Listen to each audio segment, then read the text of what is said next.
Who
are you playing tonight, Sarah? Tonight, I'm going to be playing Claire Ashbridge. She is a 30-year-old woman who has a very dignified and angular face, short but stout lips, and has near perfect blonde ringlets. Very much dignified and looks after herself. She's always uniform, always perfect, and definitely sane. How's everybody else here? Allegedly. Bones. Hi. You don't need me. Bones is always here. What's up, Bones? You can never get rid of me. Good. Who are you playing tonight? I would love to tell you who I'm playing tonight. I'm playing Adeline Addie Cook, who is a gangster a little bit. She's a rough and rowdy woman, who's a street girl in a way, a pickpocket, a thief, a not very good person, maybe nice or kind but not nice. She's a stone's throw away from that, we'll say. I imagine Addie's sort of long-legged and sharp and not unkempt, but definitely not polished by any stretch of the word. Very matter-of-fact and a little maybe too direct. She's kind of mean. She's a little mean. So only she's mean. Scarred and hard-boiled, like an egg.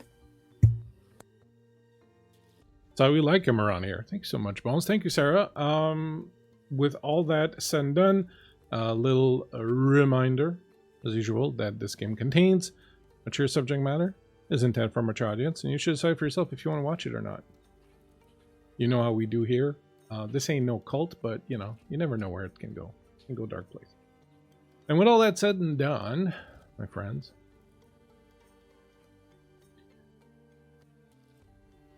the game is set in 1888. However, we are going to begin tonight by looking a little bit ahead. A little bit ahead. In fact, we're going to look to 1918. There is a small, as they call, health house, or as is more commonly known as a sanatorium, that sits just on the edge of the river in Oxford. And this is a place that specifically is geared towards helping women who face difficulties with their mental health. We're gone beyond the ice pick to the forehead kind of methods of curing women that were prevalent some 30 years before. But that being said, it is still not the greatest of place, but it does draw a little bit of curiosity. And currently there is a doctor doing the rounds, and he has with him a number of people who are following him, taking a look at the place. Perhaps some of them are students, some of them are perhaps the families of certain patients, things of that nature. As the doctor guides these wonderful people around The place is fairly well kept, clean. There's just the faintest hint of the odd, strange sound, or maybe bits of yelling that echo down the corridors. The doctor stops at one specific door and he turns to the group and he says, "Here we have a very interesting case. The woman in this room has been here for some time, but her trauma occurred quite a long time ago. It only resurfaced in later years.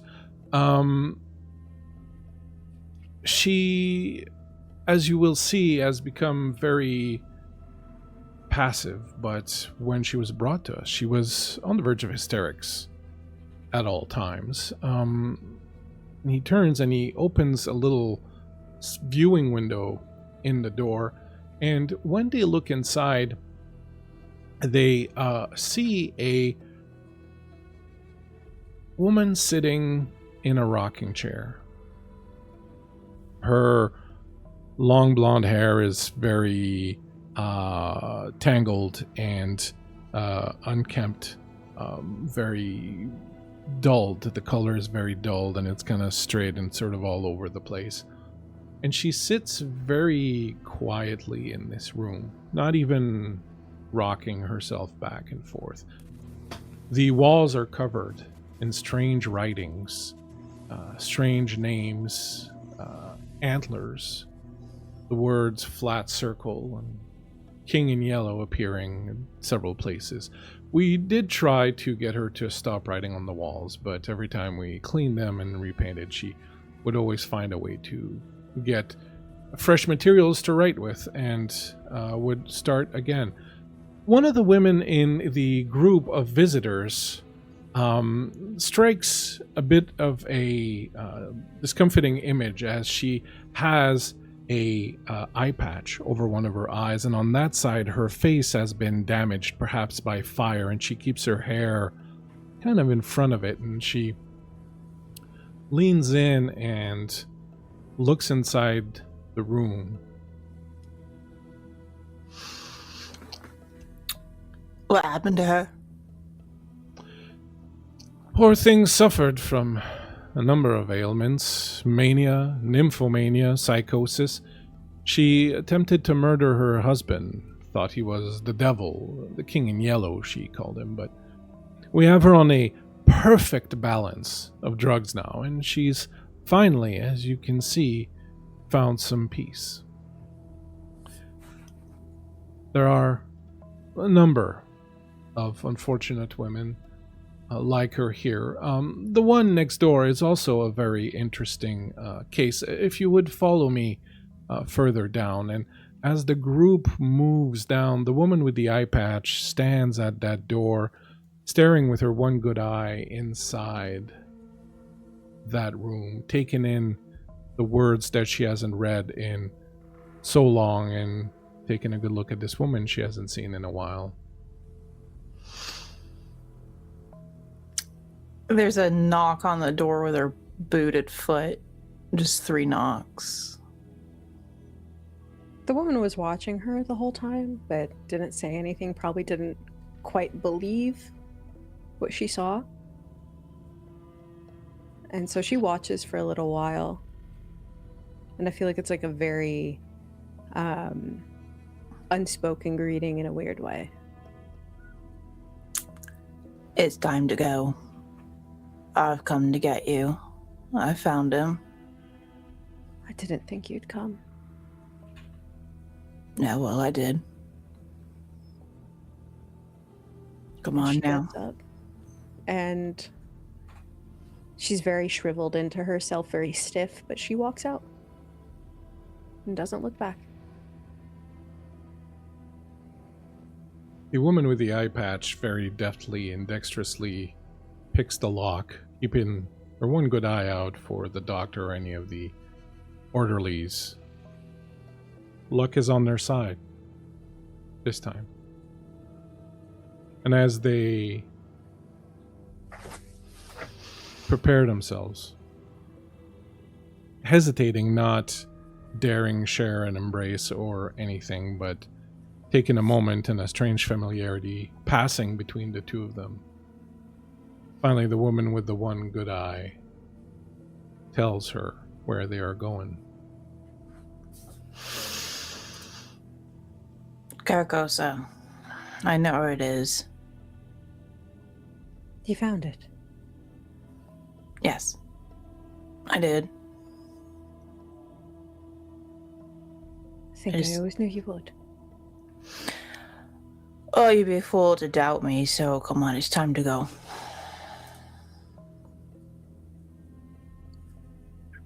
And the two of them head down the corridor.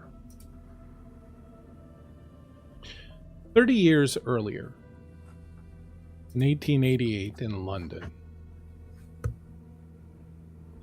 It is the year of Queen Victoria's Golden Jubilee.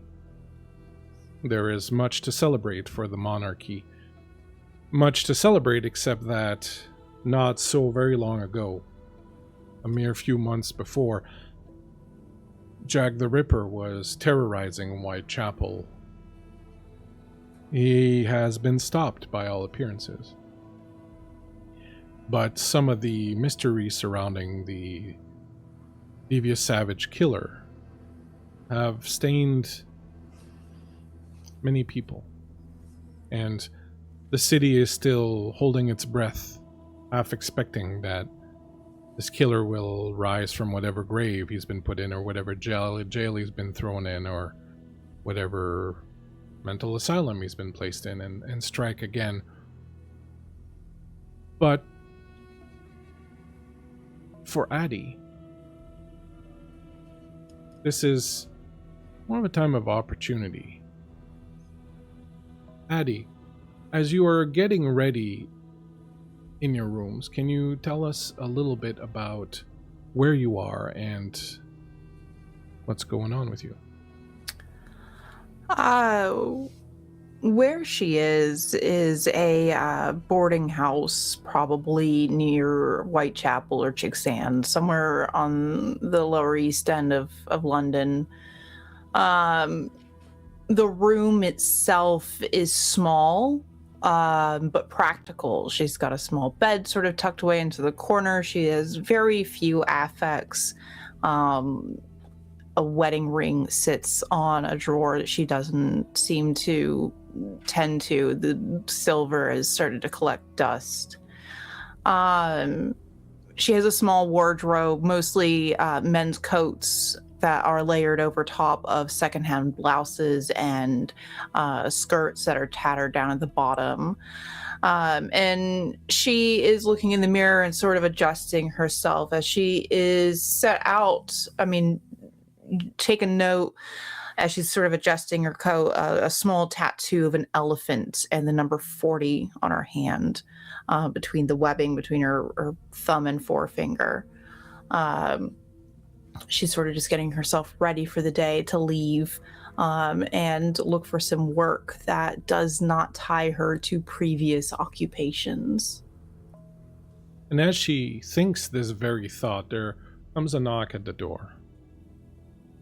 Telegram. Bloody hell. And she crosses over to the room slowly. She has practiced steps. This is a woman who understands the importance of stealth. She takes even weight distributing steps each way, so she makes nearly no sound as she moves. And as she crosses, she pulls the door open just a crack, just to see the face on the other side. See a young man with one of those newspaper agents, ball cap and a little vest. He's holding a piece of paper and chewing some gum, and when you open the door, he looks up and goes, "Cook? Adeline Cook?" That's me. 2 pence, please.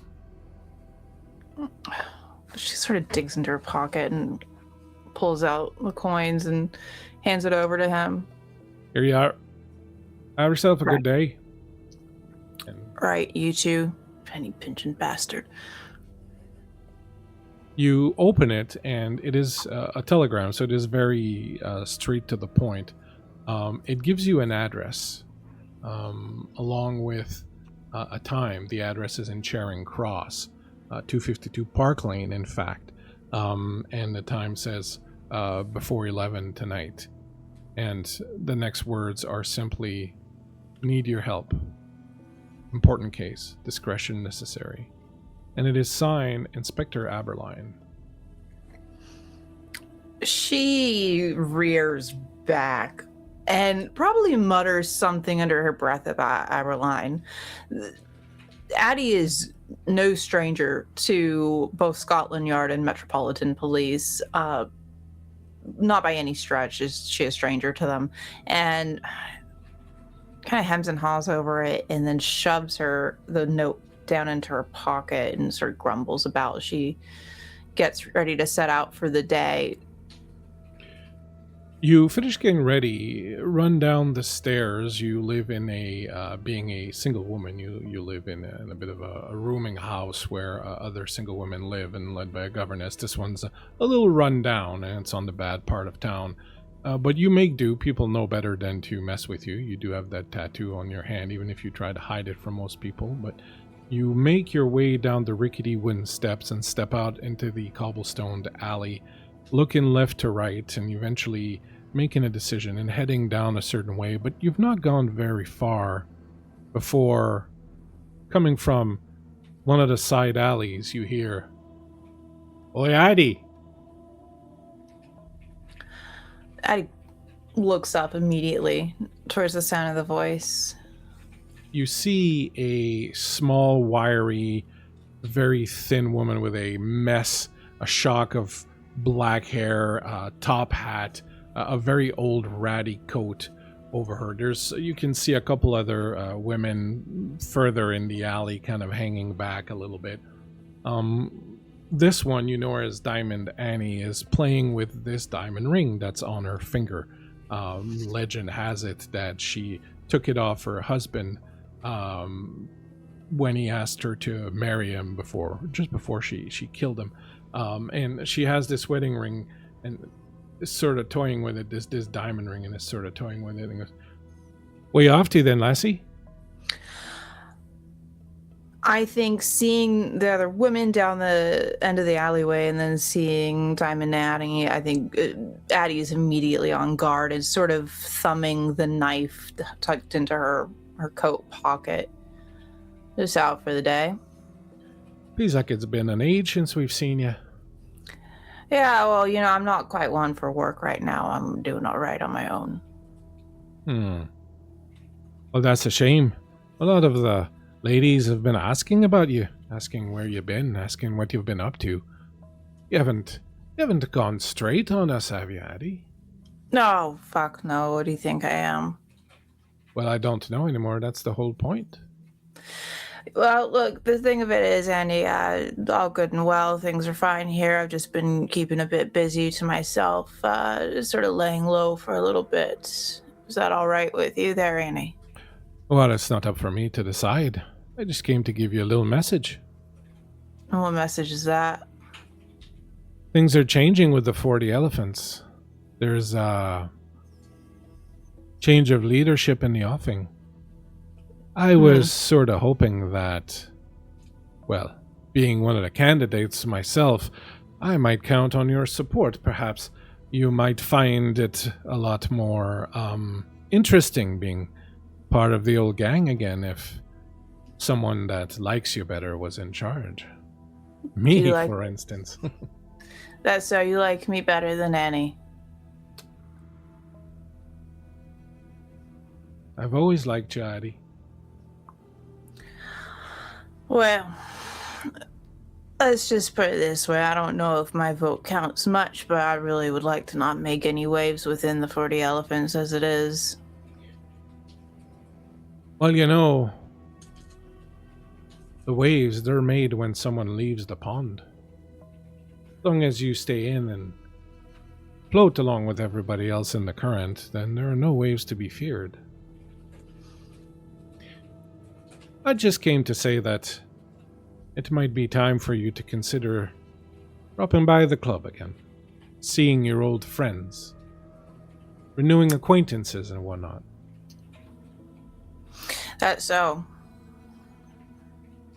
Some might say it would be the prudent thing to do. And how does E&C feel about that, I wonder, this change of leadership? Some things are just unstoppable.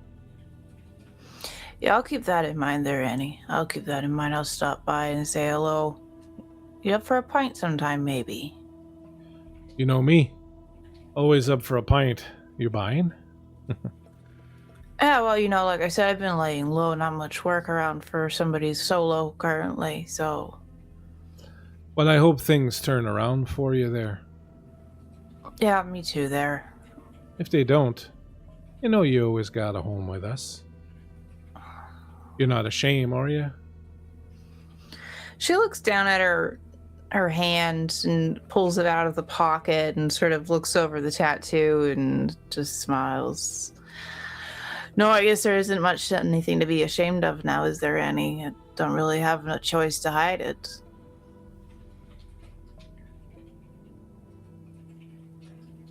We all must make decisions. I've made plenty of those. Plenty more in the offing.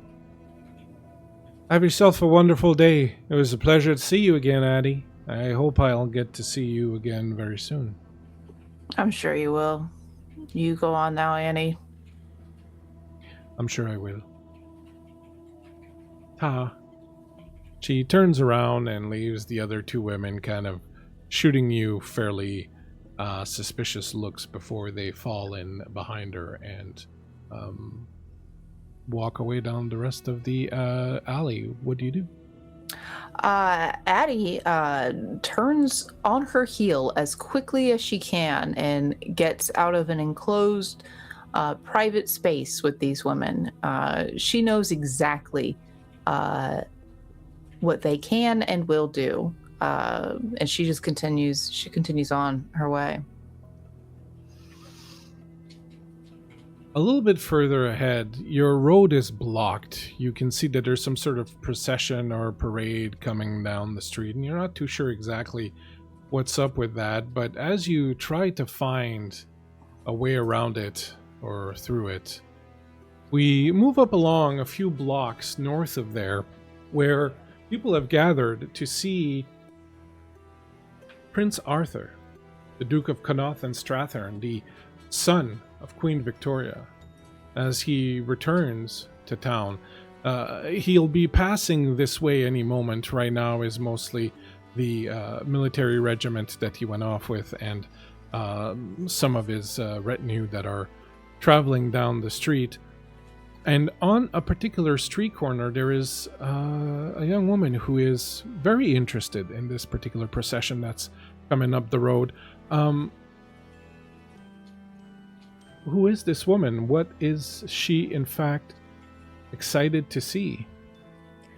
Well, this surprise is Claire, and she is very excited, but in a very reserved manner. It's almost as if you're paying your respects to your betters, to someone you look up to, and she is waiting relatively patiently. She knows how to keep herself dignified, emotionless, pristine, keeping up appearances. It's almost as if she's meant to be there.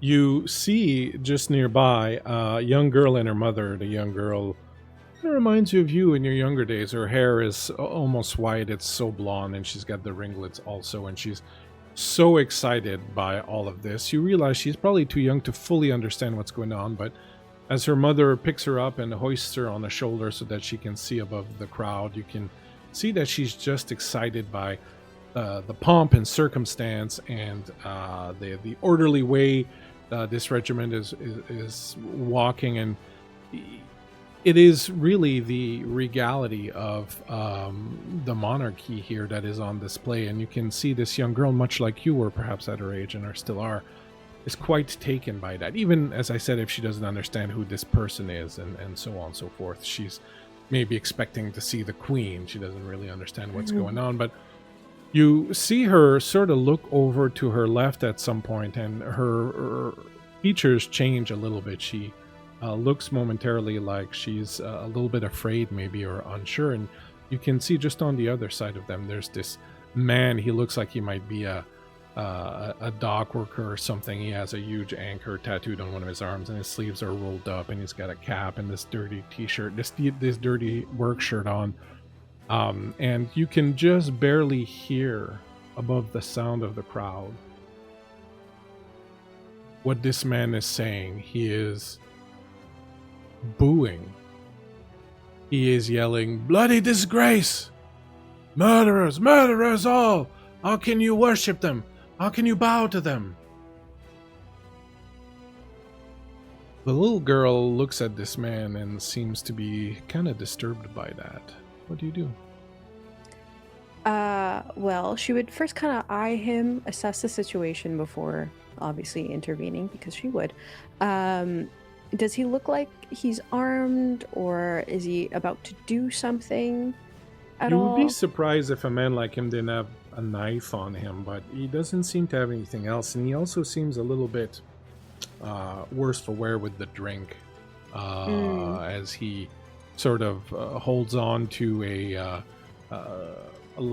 lamppost nearby once in a while as he starts to sway, and then kind of catches his breath. And you watch him for a moment, and he's kind of looking around, and he's looking at his feet, and then he bends down, and you can see that he picks up something from the side of the street near the curb, and he hefts it in his hand. So at that point, Claire would push past the crowd, politely, of course, and under her suit jacket, she has a very small revolver, really, really tiny one that you can kind of tuck away on an inside pocket. And deftly, carefully, and quietly, she will take it out and press it to his side as she walks up. And she'll be calm, she'll be quiet, and she'll be like, "If I were you, I would reconsider."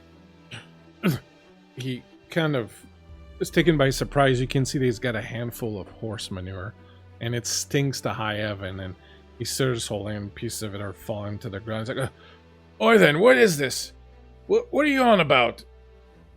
What are you, the bloody monarchy police?" Put it down. You're not gonna shoot me, are you? Not over something like this? What I will do to you will be better than a man being tried for treason, wouldn't it? Well, it's not treason if they're the ones who are hurting us, hurting the people. They're harboring criminals and murderers among their ranks. Everybody knows it. You must know it. Well, sure, you must know it. Ignorance will not save you. Put it down. You see him kind of evaluate the situation, and then you see his inebriated state kind of focus on the fact that you're a pretty young woman, and all of a sudden he's like, "Well, I don't think I've got any kind of lessons to learn from one such as you, Missy. Maybe you feel yourself a little bit high and mighty, but maybe you won't feel that way once you've had a taste of what the street really has to offer." And he's kind of hefting the poop a little bit in his hand, and you see that he's kind of eyeing the idea of maybe smearing you with it. She has the revolver, but she clicks it to pull back the chamber as just like a try it. I'm gonna ask you to give me a roll. What am I rolling? First roll of the night. I'm going to ask you to roll your empathy and manipulation. Okay, so we're using the Vason system. Yes. So in this case, you will roll 4 dice for your empathy and 3 for your manipulation. Okay, I have 5 dice. Oh no, 6 dice. So I'll have to reroll one of these. I have 1 6, 2 6, 3 6. And then I'll roll another just for posterity's sake. Yeah, 3 6s.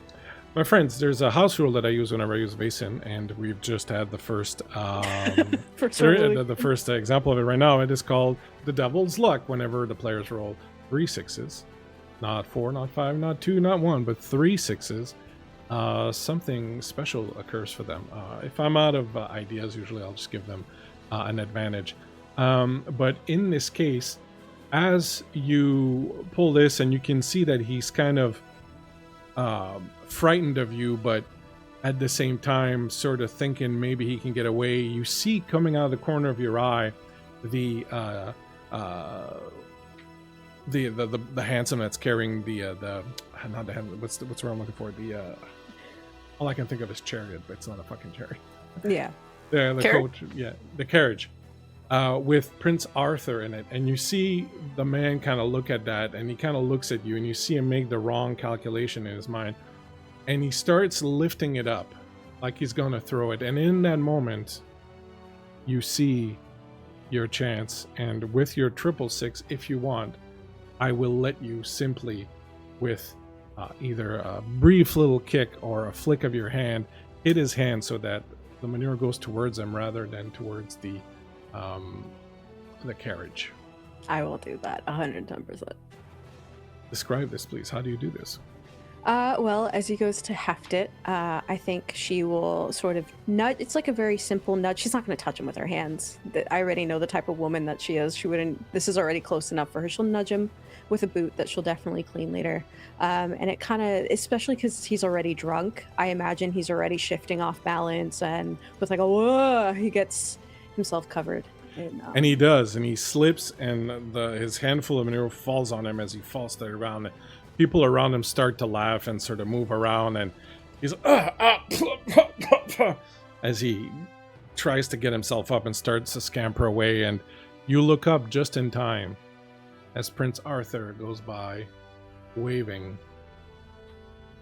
You're pretty sure he locks eyes with you there for a moment. Oh, she would stand so dignified. She'd kind of like sit up straight and like look like she's not really that bothered, you know?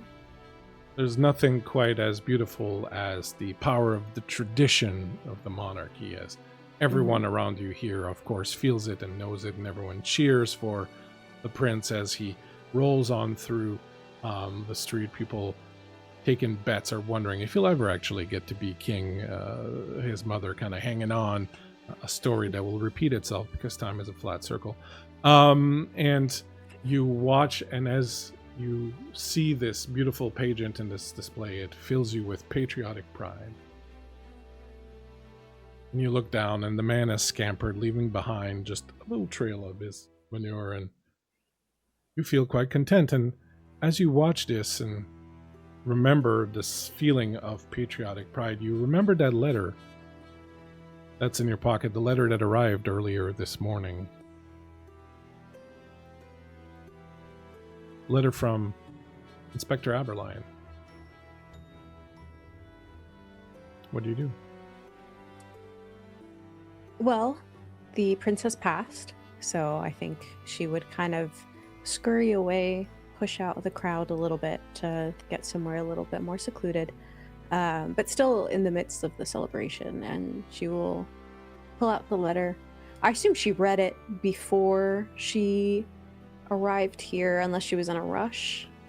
I would assume you'd read it. You were probably kind of trying to decide if you wanted to get involved in this or not. How do you feel about it now after this particular encounter?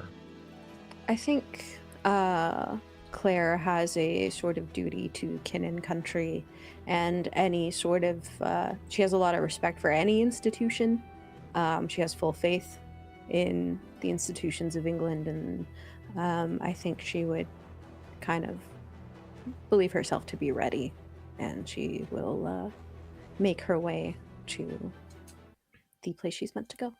And as you hail a cab and jump aboard, and as Addie finds her way through the crowd and is heading the same direction, we hear Inspector Aberline's voice reading the letter that you received this morning, sent from 252 Park Lane at Charing Cross, London. Though we have not yet had the pleasure of a formal acquaintance, your reputation has, I assure you, traveled before you and reached my ears by channels both respectable and reliable. It is upon the strength of those reports and the confidence they have inspired that I now venture to address you. Since my retirement from the Metropolitan Police and my departure from the duties of Scotland Yard, I have established a modest office here in Charing Cross, where I occasionally lend my experience to matters of a private and confidential nature. It is regarding one such matter that I seek the benefit of your counsel, and if you should find the circumstances agreeable, your active assistance. A situation has recently been brought before me, which represents features of so singular and troubling a character that I hesitate to commit the particulars to paper. Suffice it to say that certain acts of criminality have occurred under circumstances at once perplexing, discreet, and of a nature likely to attract unwelcome public attention should they become known. The parties concerned are most anxious that the affair be handled with the utmost delicacy, and I find myself in need of detectives from, shall we say, different walks of life than one would normally expect. Should your engagements permit, I would esteem it a favor if you would call upon me at your earliest convenience in my office, situated at the above address. I will be available there up until 11 p.m. tonight. I trust you will pardon the brevity of my description, but prudence obliges me to reserve the essential details for a private interview. I am persuaded that once acquainted with the facts, you will appreciate both the urgency of the matter and the reasons for my caution. I remain, Miss, your obedient and humble servant, Frederick G. Aberline, former Inspector, Scotland Yard.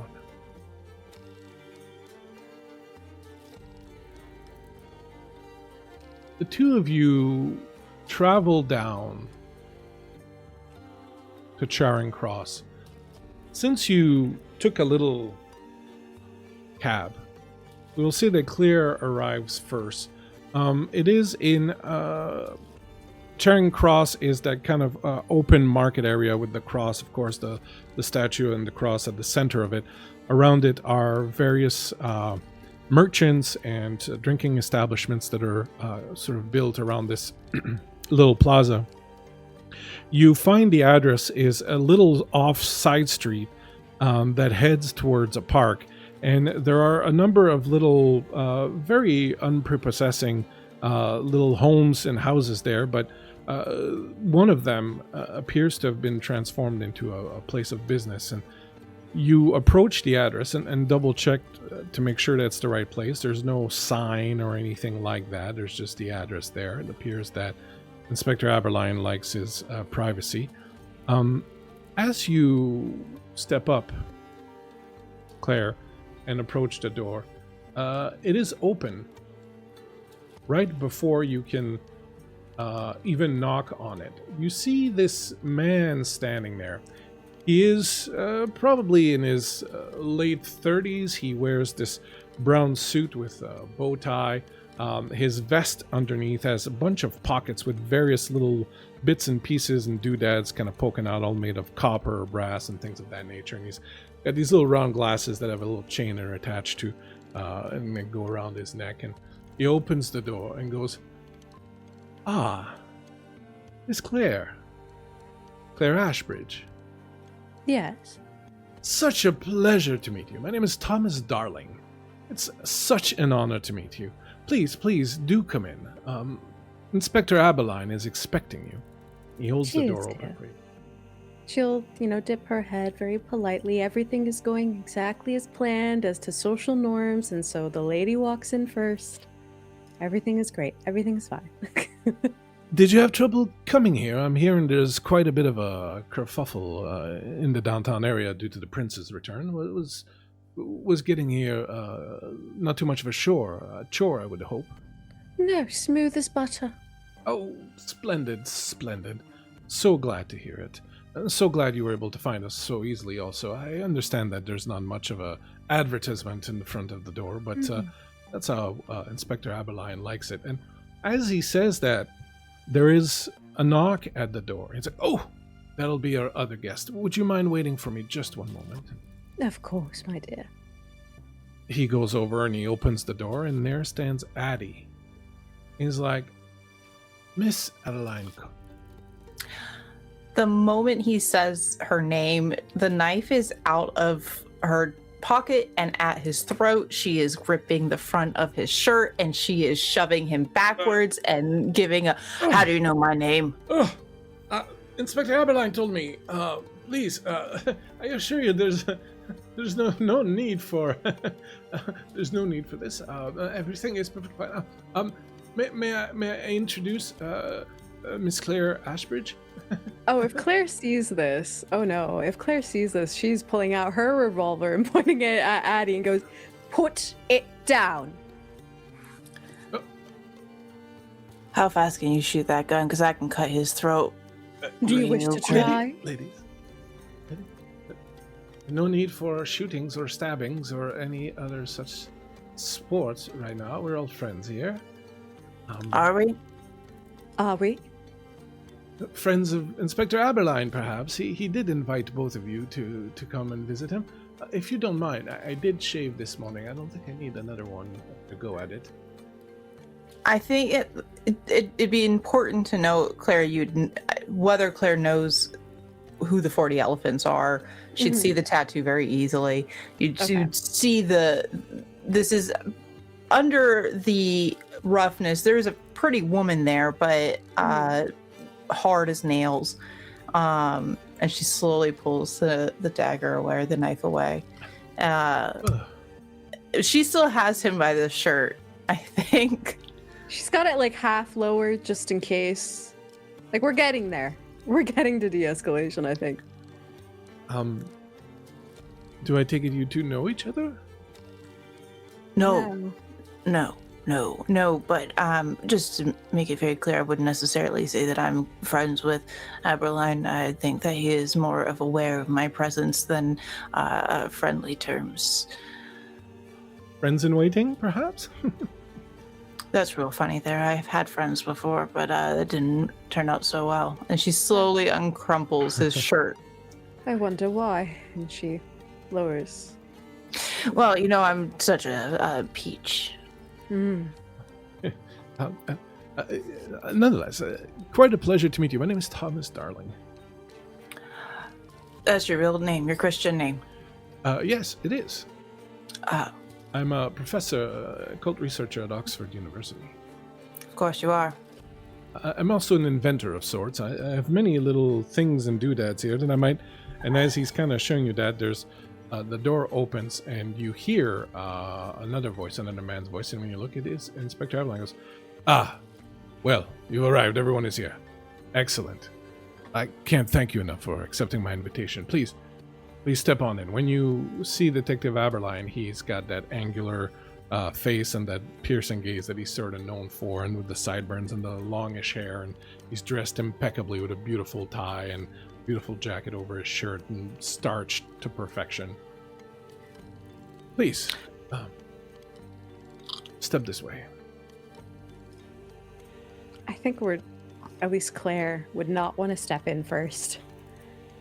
With There's a little bit of a standoff there. I think she gives Thomas Darling a little kick and says, go on then. Yes, absolutely. A little kick, not hard, just on his shoe. Yes, absolutely.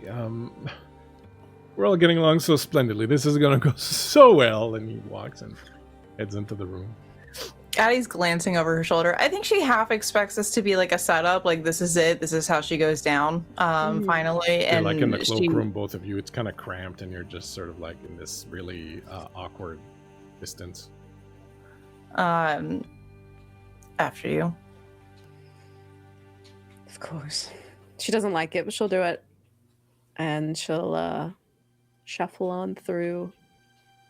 Addie's probably too close to you when she walks behind you. Yeah. Too I think close. Claire's aware. Yeah. She walks in eventually. You step into the room and you see what amounts to an office. There are 3 desks and a table in the middle with some chairs around it. The lighting is low, but it's all these little oil lamps that are like on the tables. There is a massive map of London pinned to a wall with a bunch of little pins in it and stuff like that. There's another little cork board with a bunch of different messages and things you can see.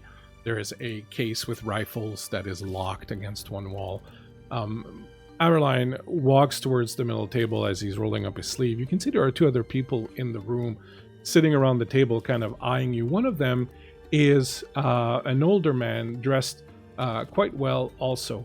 And he is introduced to you as Dr. Nasser, and he sort of nods to the two of you as you come in, and he's, sitting kind of like this, and his big old pipe is sitting on its side in the ashtray in front of him. And sitting next to Nasser is a woman who looks at you with like the eyes of a vulture. Like she's studying your movement. She is dressed in this very tight kind of top, but she's wearing pants and a top hat. And you can see very clearly that there is the handle of a knife that is sticking out from where her belt would be, and she's kind of leaning back and she's looking at the two of you and studying all your moves, and you get the feeling that you're being completely read for filth by her, and she's knows exactly like who you are and how you move. And as you walk in, she's introduced as Lydia Carruthers, and Thomas Darling, of course. You've met already. Can I offer you some tea? I'm afraid we don't have anything stronger right now, and there's a pot of tea brewing. Doctor, would you mind getting tea for our guests? Yes, absolutely, right away. Milk and sugar. Yes, please. Addie's got a cigarette already hanging off of her lip, and she's lighting a match, and she just kind of grumbles, "None for me, if you don't have anything stronger." Sorry, I like to keep a clear head when I'm working. Tea'll be fine for us also, Doctor. Oh, very well, very well. It won't be but a moment, and he goes and he starts preparing tea. Thank you so much, both of you, for coming. The matter I have to discuss tonight requires a certain amount of discretion, so I hope that you will forgive me if I only sketch out certain details up front until I have a firmer commitment from you, but please know that this is of the utmost importance, and it comes with a hefty sum in payment. I, as you know, am a former member of Scotland Yard and the Metropolitan Police. I've decided in the past few weeks to strike out on my own as a private detective of sorts, and I have a, rather complex case in front of me right now, and it requires a special set of skills. It requires detectives who have a different outlook, a different point of view, I believe, and the two of you come really well recommended from sources that I trust. Would $15 a piece, 15 pounds a piece, be enough to secure your discretion in this matter, even if you were to not take the case? I think that's pretty bloody fair. You needn't pay me for my discretion. I'll take our half. Splendid. I see you two are getting along splendidly already. This is exactly as I wanted it. He sits down. There was a double murder recently. The facts are not publicly known yet. I imagine they will eventually be, but for now, this has been kept quiet. Perhaps some of you have heard of Lord Leopold Byron Abernathy III. Yes. Addie's vacant. No idea who this man is. Lord Abernathy was recently murdered. He was not alone. Along with him was a woman named Lady Isabella Rosencrantz.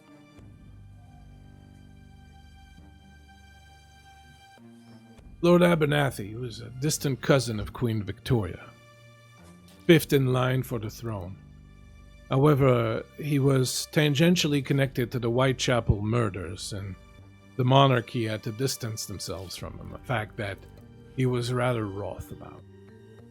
Lady Rosencrantz is, or was, a minor noble distantly connected to the Habsburg dynasty. It is believed that she was Lord Abernathy's mistress. Well, Claire kind of shifts in her seat at that specific detail. how was her chin? Her chin was fine. Her heart, however, had been cut out of her chest. So, you're not suggesting that this is a reprisal of a dear friend of both of ours there, Aberline? I'm not suggesting anything at this particular point. But the two of them were found in a rather grisly manner. They were found, both of them, naked, hanging upside down in the bell tower of St. Peter's Church in Eton Square, near Buckingham Lord have Palace. mercy. Both had sustained a specific injury, a burn mark in the shape of a three-fingered hand right over the heart, which had subsequently been cut out. It was determined upon examination, however, that this was post-mortem. The examiner was very, very specific and very determined in this matter. He believed that both of them had died of fright. I think at this, Adeline chuckles. They have a priorly enlarged heart there. Is this a joke to you? Dying of fright, that's quite far-fetched. Nevertheless, the chief medical examiner, who was a good friend of Dr. Nasir, was very adamant about this. Both of them had died. All their injuries were suffered post-mortem. In addition to this, each of them had a message of sorts.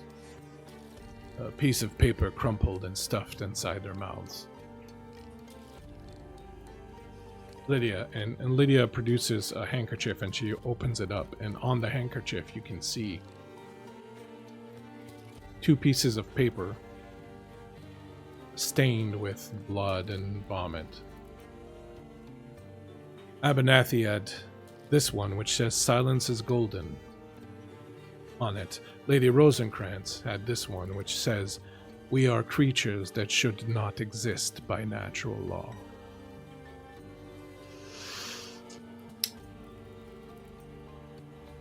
A symbol I recognize.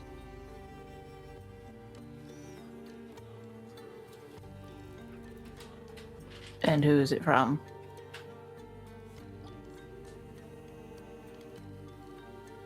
An order called the Ordained House. My contacts at Scotland Yard tell me the deaths are to be treated as natural and never to be mentioned in the same breath. Orders from on high. However, both of them, Rosencrantz and Abernathy, were connected to the cover-up and conspiracy surrounding the Ripper killings. I know them both to have been members of this Ordained House secret society. This society is made up of some of the most influential members of London high society. It is the Ordained House and its influence that halted our Whitechapel investigation. The women supposedly murdered by Jack the Ripper never got justice. This, I believe, is the crack in the chain of the Ordained House that will allow us to get this for them. Are you claiming that our institutions are being run by some sort of heretical church? I make no claims, those to which I have myself seen in effect. There is a cabal, powerful lords and ladies, some of them connected to the monarchy, who formed this Ordained House, and they have guided London for several decades now. That's a load of rubbish. Is it, though? Yes, quite. Well, to be quite honest with you, Claire, right? Claire. Yes. Remember that, Claire. right. Yes. If there are cabals of the likes of my own, then you would be hard pressed to convince me that they're not cabals of the likes of you. I would imagine you are have some sort of aristocracy. The more money you tend to have, the more power you tend to obtain, and you wish to keep that type of power. Am I right? There, Aberline. Right.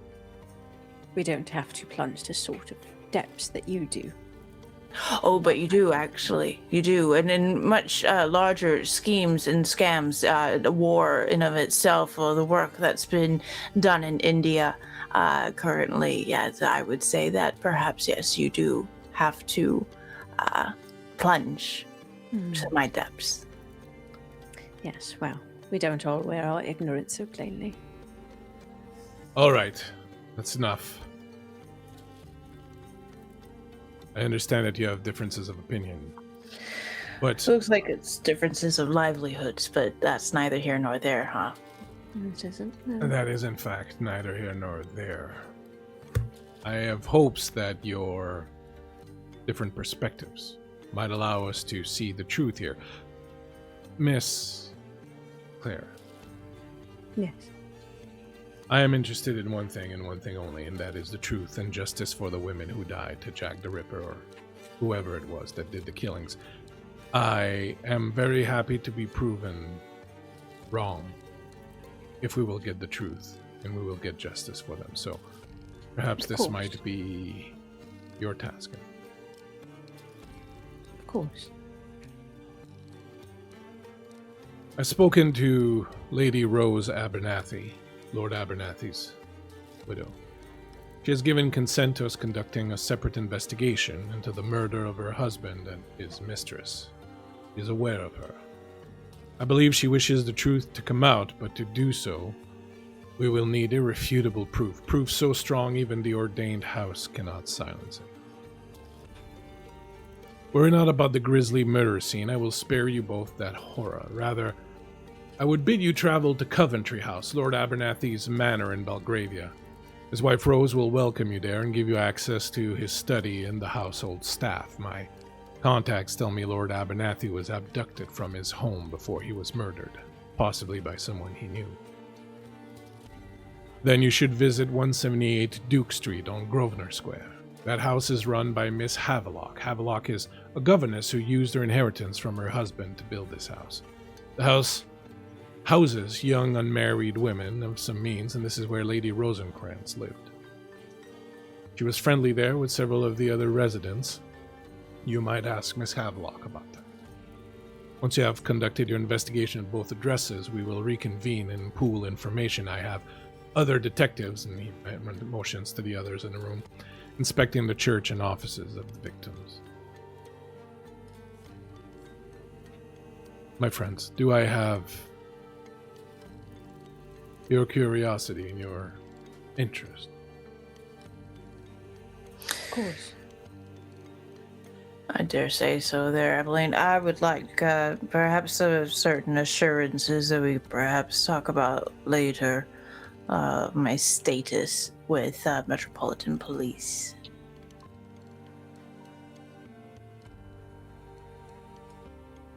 Sorry, guys.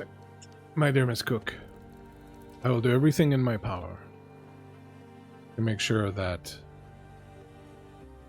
whatever you wish to be forgotten is forgotten. If others can do it, so can we. Well, then you have my word. I will put nose to the ground. I'm sure you can imagine my personal vendetta.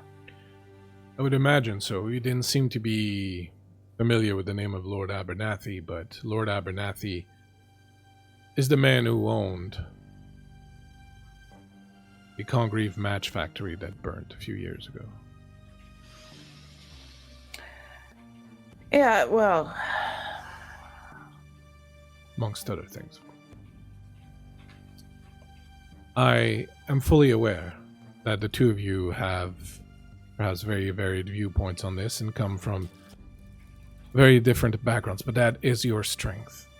Neither of you will let the other one simply turn a blind eye I hope that you can keep each other honest, and that together you may be able to reach the truth, and so the rest of us, all working together, as I have said, can find justice for the poor women who died in Whitechapel. Of course, Detective. Very good. The housekeeper at Coventry House is Mrs. Landingham. She will wait for you tomorrow morning, early. She has been told to cooperate with you. You should also be able to meet Lady Rose Abernathy there. Once your investigation is concluded there, please proceed to the second place, and once everything is done, return to us here. If you need anything, my compatriots are here to assist you. Should you have questions of academic or occult nature, Professor Darling is your man. If you need help of a medical nature, Dr. Nasir is your man, and if you need someone's legs readjusted, then Lydia is your man. Forgive me. I'm their woman. Your woman. Occult nature? There are certain things we did not make public during our investigation into Jack the Ripper. There were certain aspects of the killing that stemmed from the ritualistic, and, well, this ordained house has a penchant for things such as black magic. It is possible that you will encounter such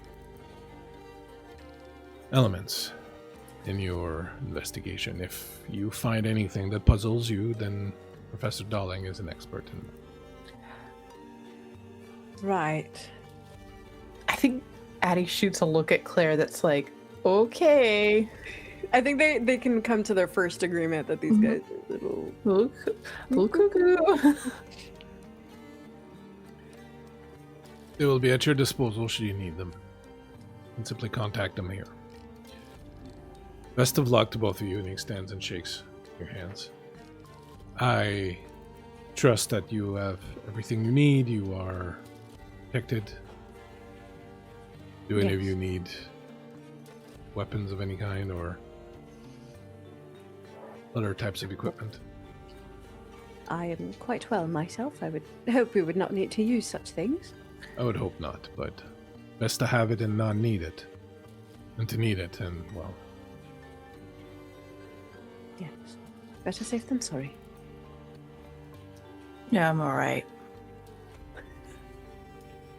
very well. Thank you very much, both of you. I will arrange for a cab to ferry you to your home so that you can get a good night's rest before beginning.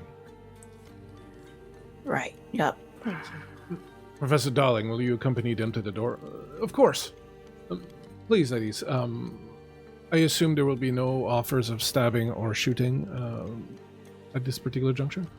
I think Claire will like purposely position herself between Mr. Darling and Addie just as like a she'll bodyguard him out. Oh, poor Professor Darling. Addie sort of looks at him and says, I don't know, you gotta ask real nicely for that one, Professor. Well then. This has turned out to be quite an interesting evening. You put on quite a party there, Inspector. See them to the door, darling. Yes, please. Oh, this way. Darling escorts you to the door and will go out to hail you a cab, and the two of you are left momentarily on the front porch of this little building as Darling runs out into the street to try and find. Addie, without turning her head to look at Claire, sort of slides her eyes over to her and very quietly says, they were my friends, you know. No. Those women that died at the hand of Jack. My condolences. So you can imagine I've got a little bit of a stake in the game. And this is why you were summoned? That and as well as the certain skill set that I have. brandishing weapons against the innocent. Oh no, far far better than that. That's just for fun that I do. Yeah, no. I have a penchant for breaking and entering. Penchant. Yeah. What is it? French. Yeah. Anyway, yeah, I've got a little bit of a habit. Maybe a career of it, in fact. Ah, right. I did not know they offered such occupations. Can you read, Addie? Quite well, actually. Pretty good at the maths as well. Literature sort of lost on me. I find it quite boring, actually. I much prefer to read about plants and horticulture. Ah, well, Do you ask everybody if they can read? not everyone. No, I figured not. And she's so uncomfortable. This poor woman. Never around anyone that she would deem unfortunately lesser than her. I think Addie does not give a shit. Her hands are sort of tucked in her pocket. She's puffing on that cigarette still that's just sort of hanging out of her lip, and she sort of leads in a little quietly and says, "For the record, it's a bit rude to ask if somebody knows how to read." Oh, I didn't know that you were so versed in decorum. I would have thought that at least here in England it's rude to brandish a knife. No, like I said, I just do that one for fun. I think Professor Darling got quite excited about it if I felt his pant leg correctly. Oh, right. Yes, I do believe you need some lessons in etiquette. No. See, that's what makes my career so good, is if I keep looking less than your type, then they keep letting me into their house to clean it. And but instead of cleaning it, I just take all of their money. Ah, right. So, a criminal. How wonderful. I told you I made a career out of it. Some might say a career criminal, but don't worry, I'm retired now. I'm so young. Yeah, well, I've made quite the fortune. That is a bold-faced lie, very easily She's detected. looking at her. She can see it. She's just like, yes, I can see. Yeah, well, when the career you are in gets a little too dangerous, you've got to find your way out. Ah, yes. Well, I see you've done well for yourself. And she's being a sarcastic bitch at this point. As well as I can there, Claire. Gotta remember that one, Claire. Names are difficult, yes, of course. Well, faces are usually forgettable. But yes, Claire, I had to get out of there on account of death. Death, usually. Yeah. Yes. Did you not think of that before? No, so here's the thing there, Claire, is I had a great time in the beginning. The women that I work with, we got along famously, some might say a little family. Quite large, actually, with some affiliate ties to a group of men that we were quite familiar with. We had a lovely time. But suddenly, when you don't want to do that job anymore and you find a better calling, say, investigating the murders of your friends, you tend to not be allowed to get out of that life. Yes, so. Have you considered, and this might be a little bit unorthodox, Yeah. alerting the police? Addie laughs. She bursts into this huge belly laugh. And she sort of throws her head back and cackles up into the sky. Yes, I'm sure that would go really well for me, Claire, if I just alert the police to where they are, and I'm the one who knows who they are, and if they don't arrest all of them, then yes, I'm sure that'll end really well for me. And then when they get out of jail, because they will get out of jail, I'm sure they won't be upset with me at all. See, this goes completely over Claire's head because she has full, unadulterated trust in the police force and the institutions at hand, and so that just goes completely over her head. Yes, I'm sure. I'm sure I'll get right on that one. Yeah. Mm-hmm. Yeah. I'll tell you what. I'll warn you. You see that, right? Right. You see that, love? Yep. Indeed. You see somebody like that, you walk the other way immediately. You see, I just tend to drift in different circles. And I've Yeah. never had to worry about such things. Yeah, that's a Well, I circle. keep myself,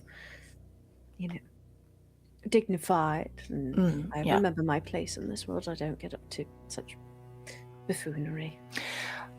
She finally turns her head to look at you head on, and you see her being really genuine with you right now. Look, while we're working together, just do that. Just you see that, and you look the other way, and you walk the other way immediately, right, love? And she kind of gives you like a smack on the arm. Yes, I will be sure to remember that. That was painful. Not as in like physical pain, that was mental pain for her. Yeah, right. How's that cabbie there? Yeah. Yes, unfortunately, I could only find the one cab. But I'm sure you can share and work it out amongst the two of you. You seem to be getting along so famously already. Perfect. I think she looks up to the cab driver and sort of grins and says, "You going to the East End?" Go anywhere for the right amount of money, ma'am. Right. Take it up with him. He'll take care of that. And she gets him into the cab. Darling reaches in his pocket. Take them wherever they like and safely and quickly, please. Thank you very much. Inspector Aberline, thanks you. Making cops. Get in, miss. Where are you going? She's going east end. Where are you going? I believe it is best if we go together, is it not? Oh, just to specify that you're going to the house tomorrow morning, and now you're going home tonight. Oh, right, yeah. Okay. I believe that Claire would probably live somewhere like close to Parliament-ish area. The cab will take off with the two of you. I imagine the ride will be somewhat quiet as the two of you sort of contemplate what's ahead. They will drop you at each of your homes or wherever you want to be dropped off. And before the morning comes and you present yourself at Coventry House, is there anything that either of you would like to do, or how do you prepare? Would you, the rest of you, just turn in, or what do you do? Addie needs a pint. She needs a pint big time. She needs a drink. Stiff. Perhaps maybe a beer, and then just gin. Does Addie get drunk? I think she catches a buzz. She's got 15 pounds in her pocket to burn.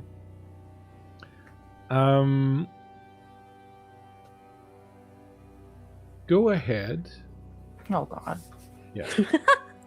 Go ahead and roll your logic and your vigilance. Okay. Would love to do that. I got no successes, so I'm going to push the roll.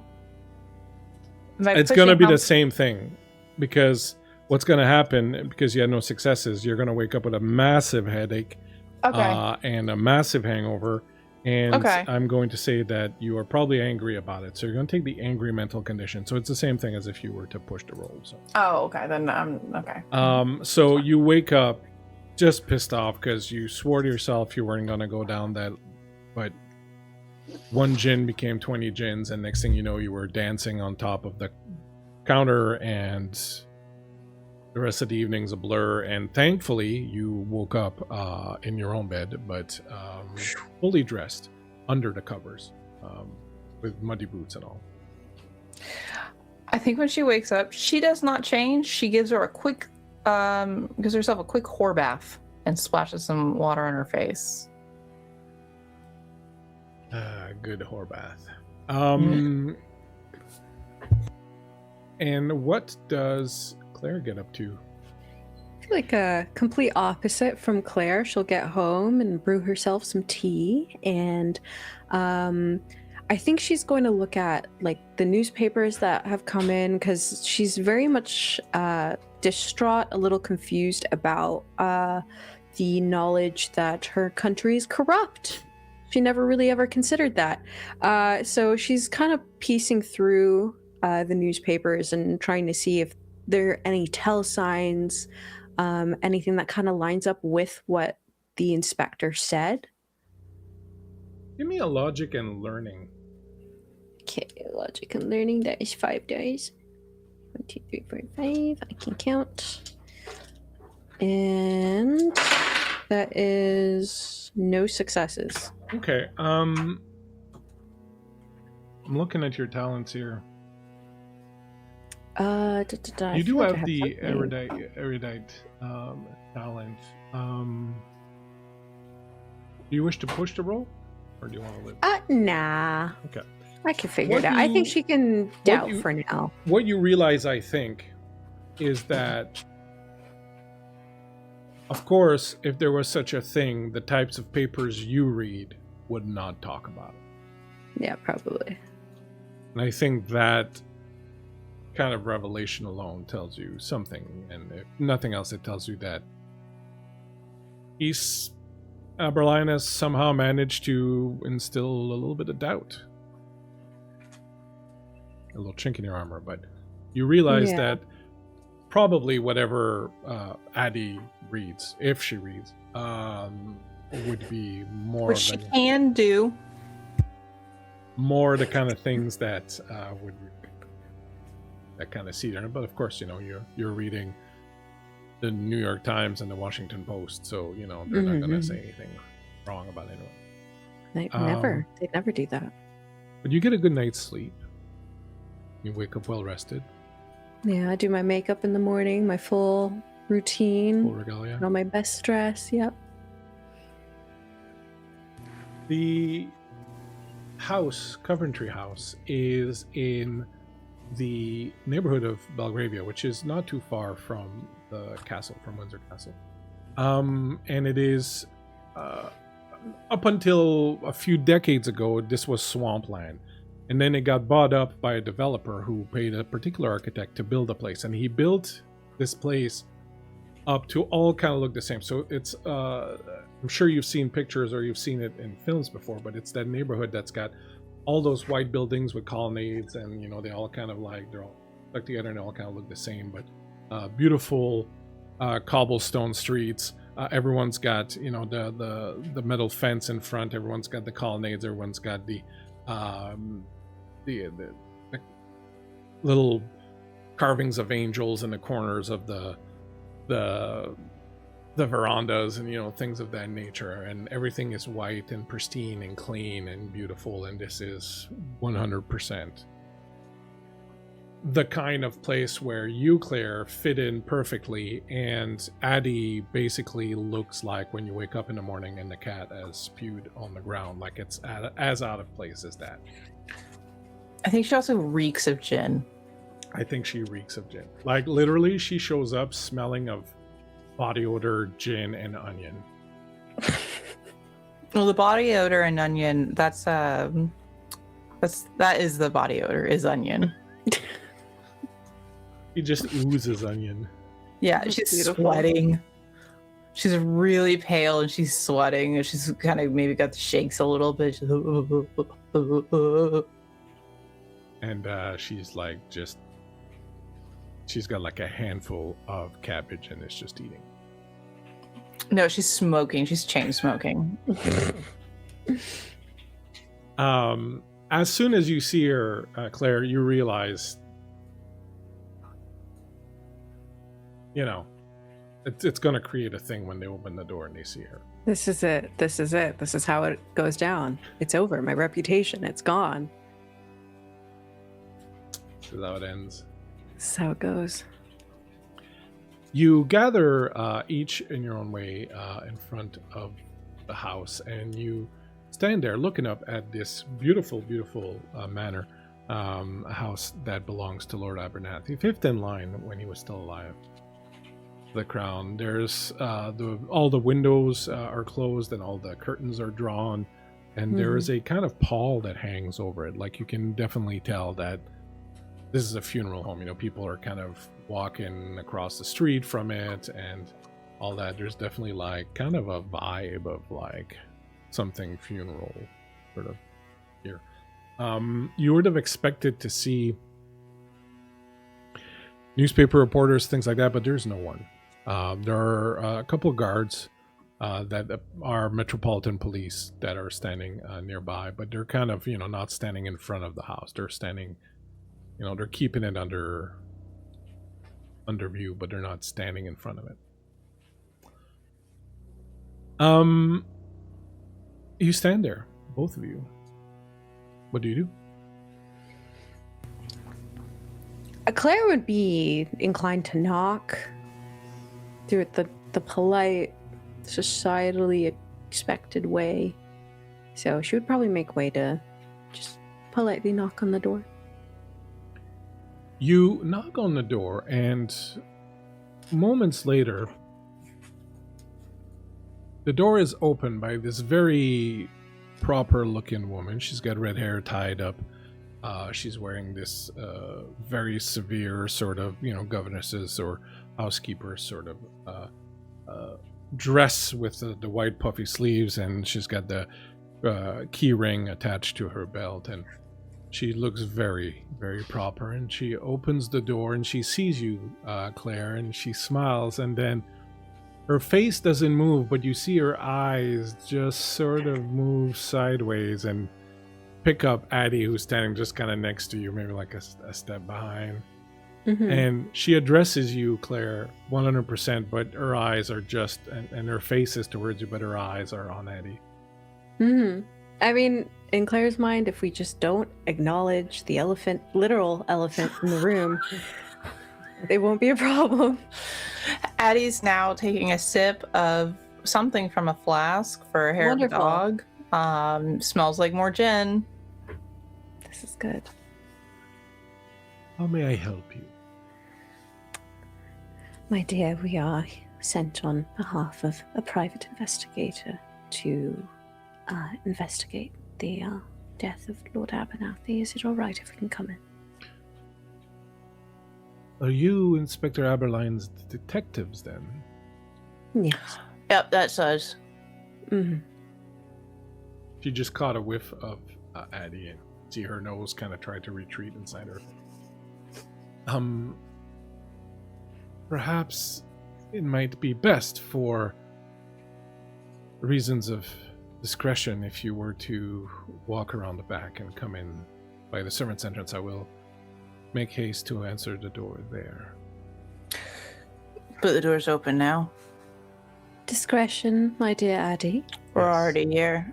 The discretion's sort of been They lost. will simply think that you were here begging for money and you got turned away, as you should. Oh no, I've got plenty of money. I got paid yesterday, so just let me in the door now. Addie, we're going to go around the corner. Addie is not Thank moving. you. She wants in that front door. Claire, I think you would know enough about the type of women Mrs. Lanningham is to know that that's not happening without a serious kind of throwdown.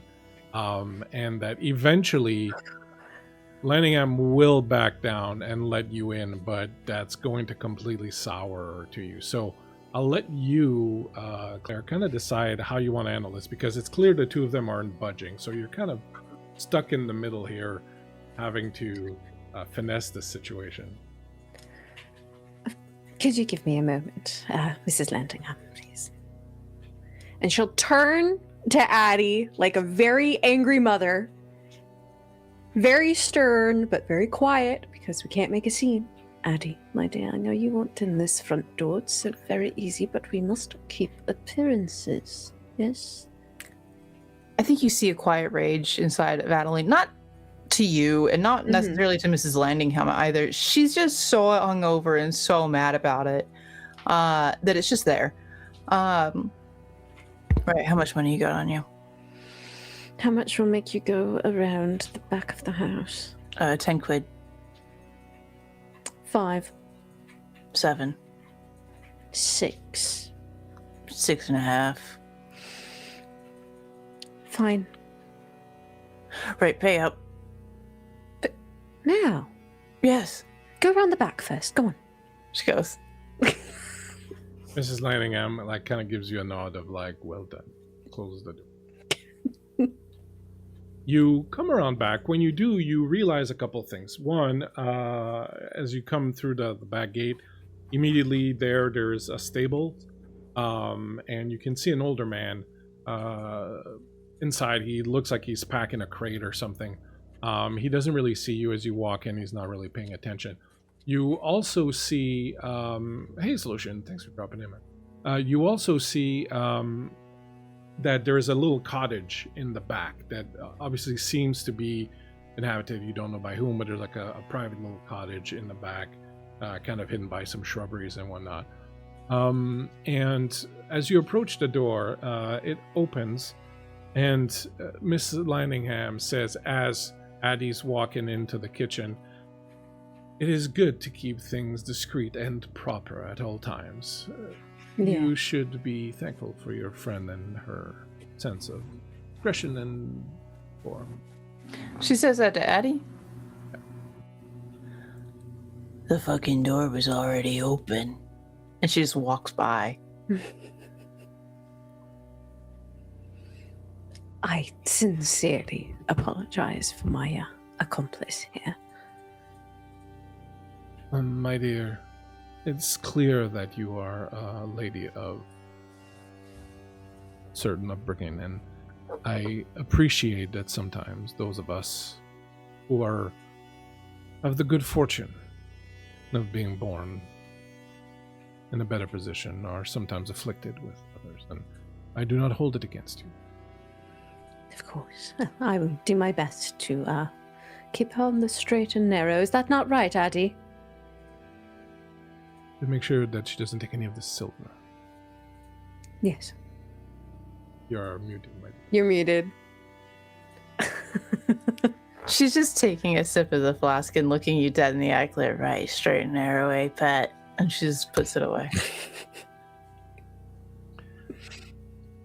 Well, my name is Mrs. Lanningham. I am the housekeeper here. And you would be... Claire Ashbeck. There. Have we met before? Have we? No. You've not been here. I don't believe I've ever had the pleasure, my dear. You must simply remind me of another well-heeled lady. And you are? Addie Cook. Yes. Well, I have been instructed by Lady Abernathy, who will be by presently, to give you a rundown of what occurred the night that Lord Abernathy unfortunately was taken from us. I am to give you access to his office space as well. You are to be permitted to talk to any member of the household that you wish. First of all, and she starts to move through the house, and you're kind of expected to follow. On the night in question, there was only a few of us here. It was myself, there was young Lord Philip Abernathy, the Lord and Lady's son, who was in attendance for some of the night, Braddock outside, the gardener and stable hand, and Mr. Summers, the butler, who was in his private home, the cottage behind. You may have seen it as you came in. We also have a scullery maid and a maid. Neither of them were here that night. I'd given both of them the night off. I myself was here also, with Lady Abernathy gone, and the Lord Abernathy in for the night. I did give Marion and Sorry the evening off. Marion went to a fair with a bow, I believe. Sorry went home to Old Nickel to see her ailing mother. At approximately 7 o'clock, Lord Abernathy told me he'd be receiving a visitor, but that he would greet them himself, and I didn't bother. I retired to my quarters for the evening. My quarters are through the hallway there. Later, I heard Lord Abernathy's guest arrive. However, I was not aware of who it was. Not my business, you see.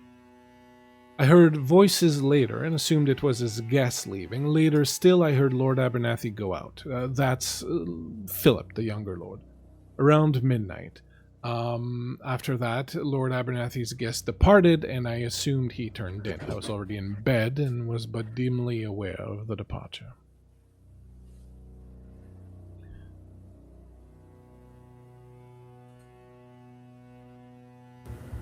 Everything clear so far? Bristol. Yeah.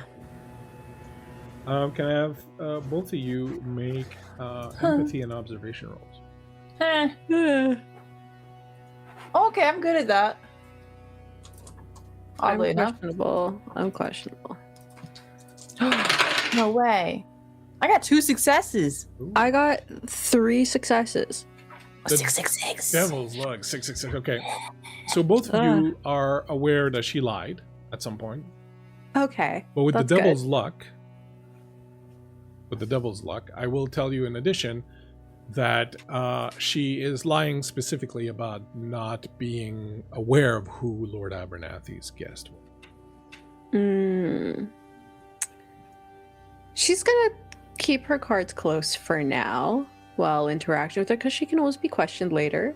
So she's not gonna put the housekeeper on the back foot just yet. So she'll nod, wait to see if any more information is divulged before she makes any moves. Thanks for the sub, Christian. Now, I would suggest you speak with Braddock next, the stable hand. And once you have done so, perhaps we'll be able to find Mr. Summers for you to talk with him. And once you have spoken with Lady Abernathy, I will show you to Lord Abernathy's study. Is that satisfactory? Seems good to me. So, I believe so, yes. Perfect. If you'll come with me. And she goes back out the back door. If you want a moment, you can have it as she's leading you down the courtyard. Up to you.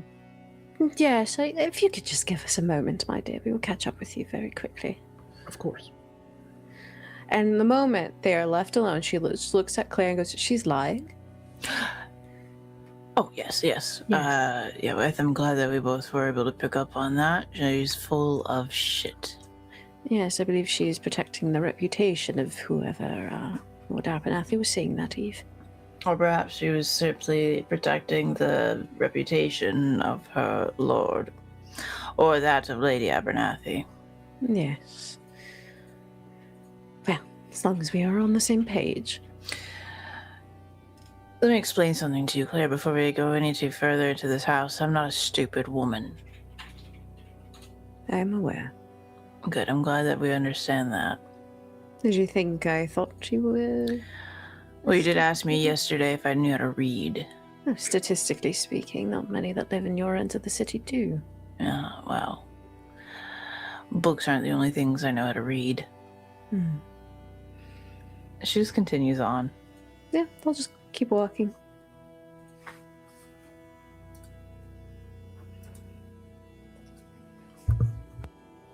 I don't have to worry too much about notes. What I will do is when I have a moment here, I will copy paste everything I just told you.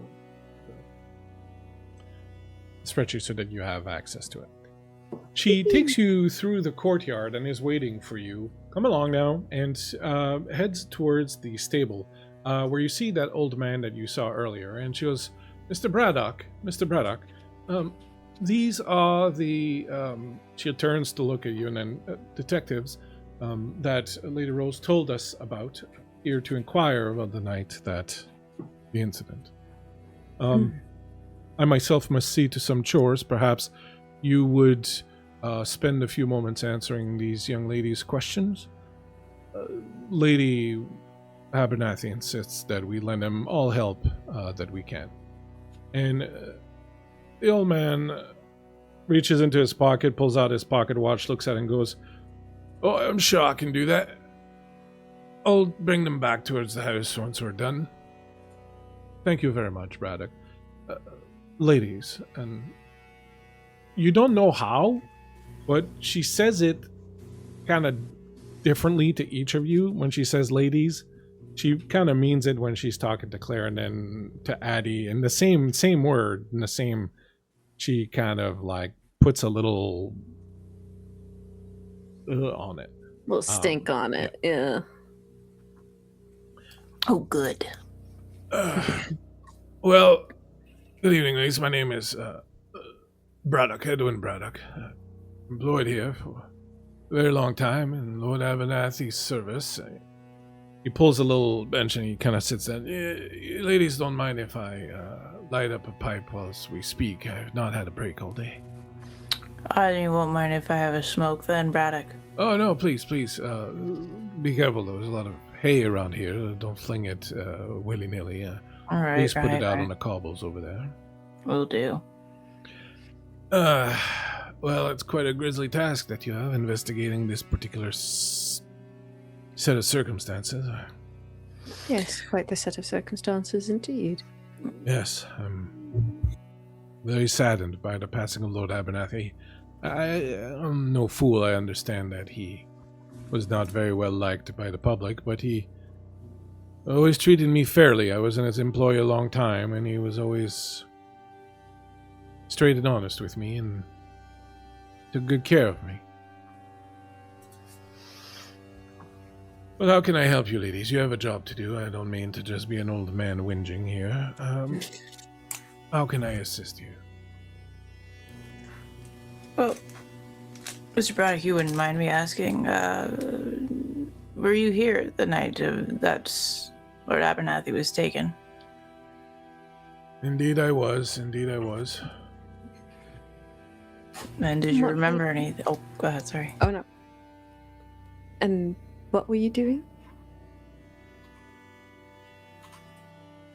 Give me a sec, I'm fighting with it.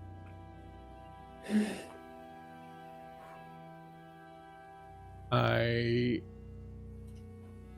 just posted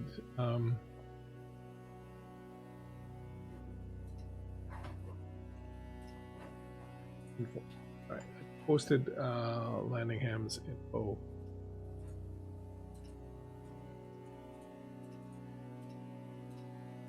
in the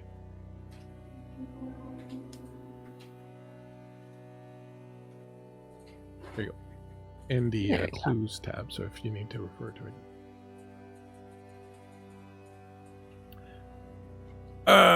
Yes, it was a quiet evening.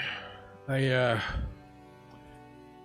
finished my work, set to a pipe and some whiskey, as I'm wont to do here in the stables. I have rooms inside in the servants' quarter, but more often than not I sleep in the little cot here in the back. I prefer it. Lord Abernathy was not expecting to go out, and, well, a young lady who visited him had her own driver. And so I figured I had the evening off to myself.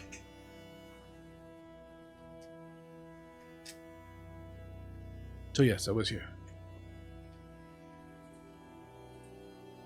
Well, was there anything amiss about the visitation there, Mr. Braddock? Miss, I don't know what you would call a miss. The lady had her own driver, a fellow named Porter. Had no interest in even getting off his hansom. He delivered her around 7, and by 10 she was gone. I heard the coach depart. You heard it, but he didn't see it. That's correct. So, this wasn't the first time his lady guest has arrived here, has she? I am not one to speak ill of the dead, and I am not one to breach the confidence of my employer beyond what is necessary. I would rather, if you don't mind, stick to the facts of the evening in question. I do not wish to... So that's a yes, I would assume, Mr. Braddock. Well, you can take that as you wish, young man. Is he sitting currently? Yes. Yeah. Yes. I think, is there a space for Addie to sort of saddle up next to him? Yeah, there's like a little bench that he's on. I think she sort of cuts Claire a look, like working class, talk to working class real quick. Hold on. I got this. I think she'll set up next to him and sort of lean her head back and just taking a drag off her cigarette and very quietly sort of hems and haws over an assumption to be made. You know, it's a shame what happened to the good Lord there, this estate, but, you know, I know people talk. I know the help talks there, Mr. Braddock, is that right? That is true, young miss. And I'm not here to intrude on whatever your scruples are and your morals, because God knows I don't have any. But would perhaps you be able to direct me to who might? Or you can give me perhaps the honesty that I know you're holding in your heart. I will tell you this, young miss. The young lady in question I know to have been known to keep company with Lord Abernathy, and, well, that's his affair. Right. However, she had never set foot here before. I see. So he usually would go out to see his companion. Do you know where he went when he went to see her? Various hotels around town. I see. Never to one spot. Yeah. No, they like to move about. It wasn't very often.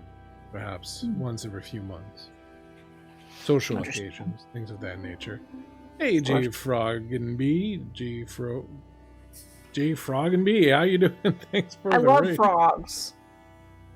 Thanks for the raid. We are playing Basin, form of True Detective. It's a game with some mature subject content, just, you know. Incredible.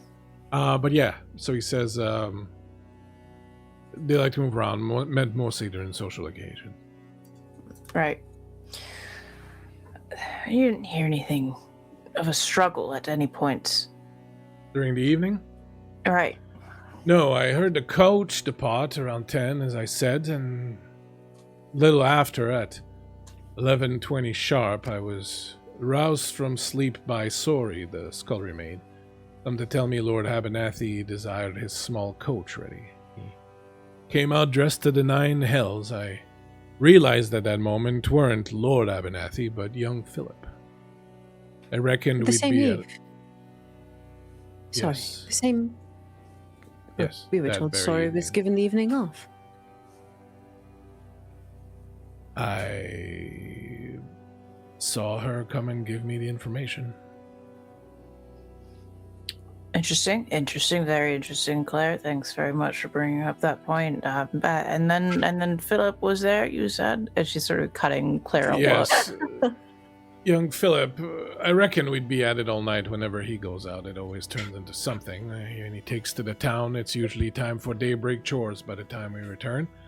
I dressed for the rain, and off we went. I do not feel I can speak for where we went, young Master Abernathy. Well, I guess Lord Abernathy now can decide for himself whether to tell you or not.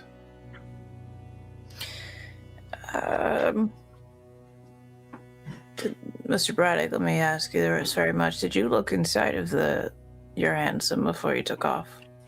Yes, it had been inside the stable with me all night. There weren't no one else in there. That was good. Okay, very good. Well, I think that's as much as we can get from you right now, Mr. Braddock, unless you can think of anything else that you've missed. No. Lady Abernathy has paid me 2 weeks' wages and said my services shall no longer be required, so I'm to leave by the end of the week. Hopefully you have everything you need from me. I may not be able to answer any more questions at a later date. And she's firing you. More so that I believe the lady wishes to distance herself from anything that was her husband's. I was her husband's man for a very long time. How do you feel about that? She's the lady of the house. She is entitled to have whoever she wishes in her employ, and, well, like I said, I've been well taken care of, and perhaps it is time for me to consider retirement. I have a daughter out in Westchester. Perhaps I will visit her and find some small employment there. I think you should get out of this city. Get as far away from it as you possibly can. That sounds very dire. That's just a personal opinion. Well, I'd recommend that you do stick around, at least until the affairs are squared away. And she gives Addie a look now, that maybe we don't tell the suspects to flee the city where we're still investigating. Flee, flee, Flee! Well, if there's nothing else I can do for you, I do have some work left to finish. Just a question, just so we're clear. Yes. Who had the days off that night? Well, I do believe Marion and Sorry, the Bellary maid, have been given the evening off. I guess Sorry returned early. I was not aware of Marion returning. So, did you see Sorry, or did you not? I did when she came to tell me about the Lord needing the hands. Very well. She's a little bit suspicious because he's being a little cagey about that, but yeah, she'll take it. Oh, there's one more thing. Hmm. When he came out, I knew it was Philip by his voice. He was mumbling under his breath, something about shadows lengthening in Carcosa or something like that. He seemed a little 4 sheets to the wind already, but I reckoned it couldn't be. Our young lord is a teetotaler since his return from the Americas. Yet when we returned at 3 a.m., he fairly stank of cheap gin. like this gin. And she sort of opens up her flask and holds it out for Braddock. He takes it and takes a sniff. Yes, would you mind if I had a bit of a nip of that? By all means, sir. Takes a swig. Well, I've known roof tar to have a bit less of a burn, but yes, something like that. That's my finest collection, thank you very much. She sort of cuts him a smile and tucks it back away into her coat. And she'll stand and is there... I'm assuming that the stables are open enough that she could see into the horses. Yep. Beautiful creatures there, Braddock. I'm Thank sure you. you'll know. I hope someone will take good care of them. Right. Well, Claire. Shall we? Yes, let's. Thank you, Mr. Braddock. My pleasure. I hope you find whatever it is you're looking for. I think once they kind of get a few paces away, just out of Braddock's earshot, I think Addie will cut Claire off and stand in front of her and sort of shake her flask. Nobody buys cheap gin unless you're in Whitechapel. If you're in the East End. Very curious as to what this young Philip has to say for himself. Well, I suppose cheap gin is just for getting drunk and forgetting. Oh, no, sometimes I do my best thinking on cheap gin. But the point remains, Claire. What was he doing out in the East End? That's my theory. Well, a good catch, I suppose. Of course it was. And she tucks it back in and goes to walk.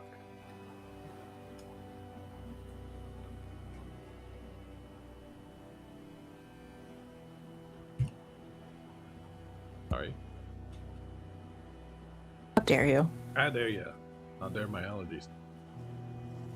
As you are heading back towards the house, you hear someone call out after you. Ah, if it isn't the detectives. And you turn and see coming from the little cottage a man that you assume is the butler, Mr. Summers. He is dressed in a very nice blue suit, little bow tie. He looks very distinguished, short gray hair. Looks to be in his, mid-60s, perhaps, something like that. If it isn't the detectives. Good Yep. evening, ladies. My name is Mr. Summers. I'm the butler here. I was told by our dear Mrs. Landingham that you would be visiting with us today and asking questions. Yes, well, it is a pleasure to meet you, Mr. Summers. Oh, the pleasure is mine. What are your names? Claire Ashbridge. Ashbridge.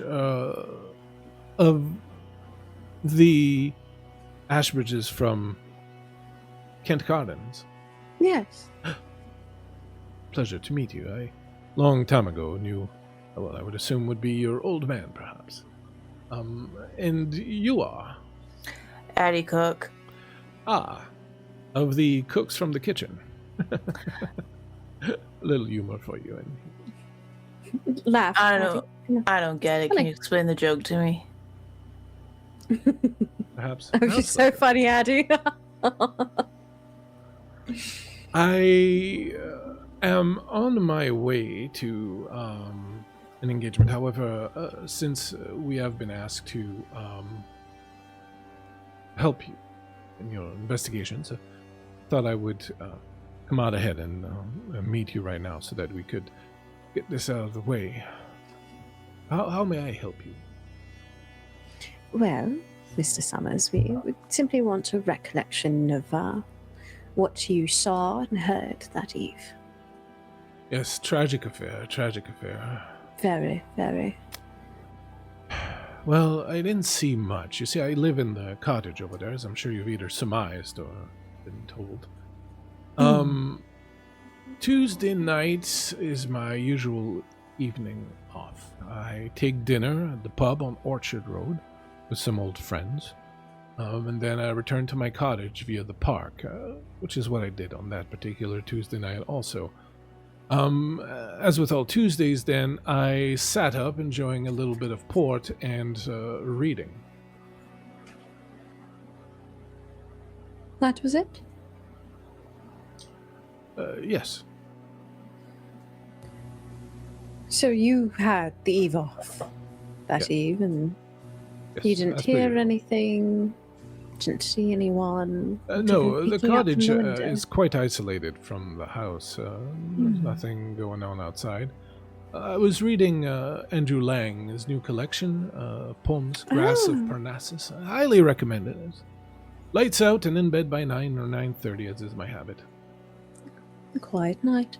Well, I assume that you tend to the domestic affairs of the Abernathys. Yes. Do they have some sort of ledger or schedule for those who... Yes, Are employed I'm certain that Mrs. Lady Abernathy can provide you with this. She was very particular about keeping track of things herself. I'm certain Mrs. Landingham helped her here and there, but she would be the one to talk to you about such things. She was very hands-on. Well, I suppose, if I may ask you a personal anecdote, if that's possible. Do you know or believe that anyone would have had ill will towards Mr. Abernathy? Or what do you believe happened? It's all so confusing, is it not? He turns and looks out over the little pond that's in the back that kind of separates his cottage from the main house. Alas, the path is lost. We cannot leave our bright or clouded life and pass away as through strewn clouds that stain the quiet eve, the heights remoter of the purer day. The soul may not, returning whence she came, bathe herself deep in being and forget the joys that fever and the cares that fret. Made once more one with the eternal flame that breathes in all things even more the same. Andrew Lang. I believe that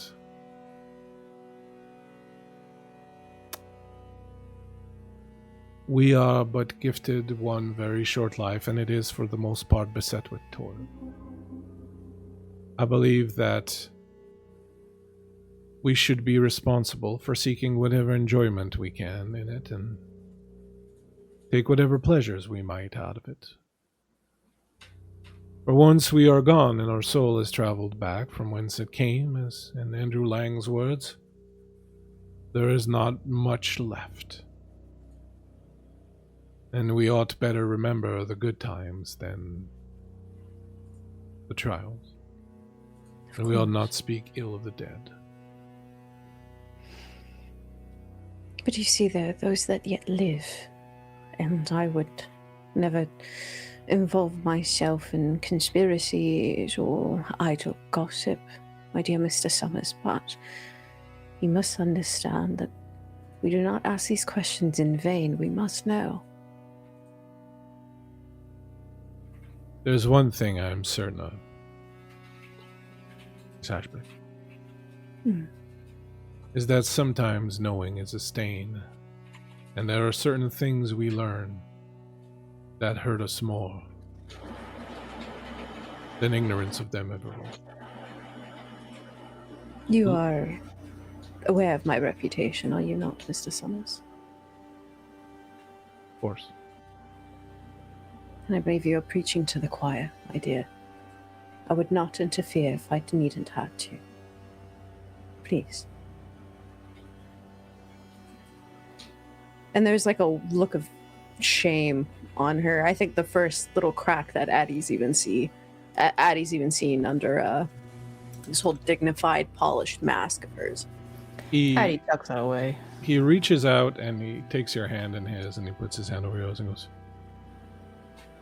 "What was done to you, Miss Ashbridge, is regrettable.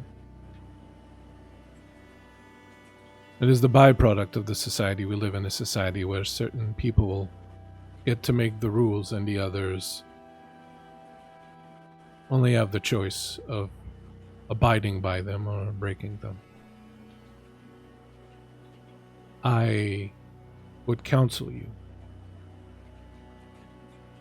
young miss, that you accomplish whatever task you came here to accomplish, and get yourself as far away from this place as you can." Then help me, Mr. Summers. I'm afraid I cannot. There are so few years left for me to enjoy the good things in life, I would not foreshorten it for anything. And you are young, and the flower of the age, and I would suggest the same to you, because you will soon see that these years that may perhaps now, as you look ahead, seem plentiful, will soon fall away like the leaves off the trees in the fall and disappear. And you will wonder, where did they all go? And there will be no one to answer for that. And all you will have left to keep you warm are the memories of the good moments.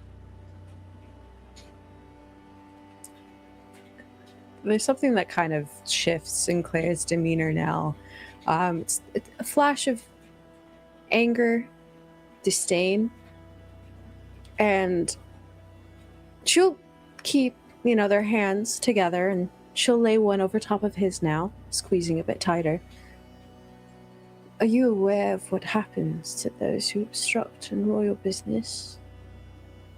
Are you aware of what happens when someone impedes on an investigation, Mr. Summers? She's going full, I'm pulling my cards out now. Mm-hmm. We're not fucking around here. I am. And believe me when I tell you that those things you mentioned would be but a gentle breeze compared to what else might befall my head, were I to say the wrong thing, and that wrong thing get to the wrong ears. There is a gigantic, dark, massive weight hanging from the tiniest of threads above all our heads. Slightest shift, slightest wrong move will sever that thread and bring the weight, that full dark, immeasurable weight down upon our heads. The best thing you can do now, both of you, and he looks at you now also, Addie, is to make sure you're not beneath it when it falls. She'll look at Addie as kind of like a silent, like, do you wanna be let loose for a second? And she kind of gives a little smirk. Addie, Miss Cook, what happens to those that do not cooperate on your ends?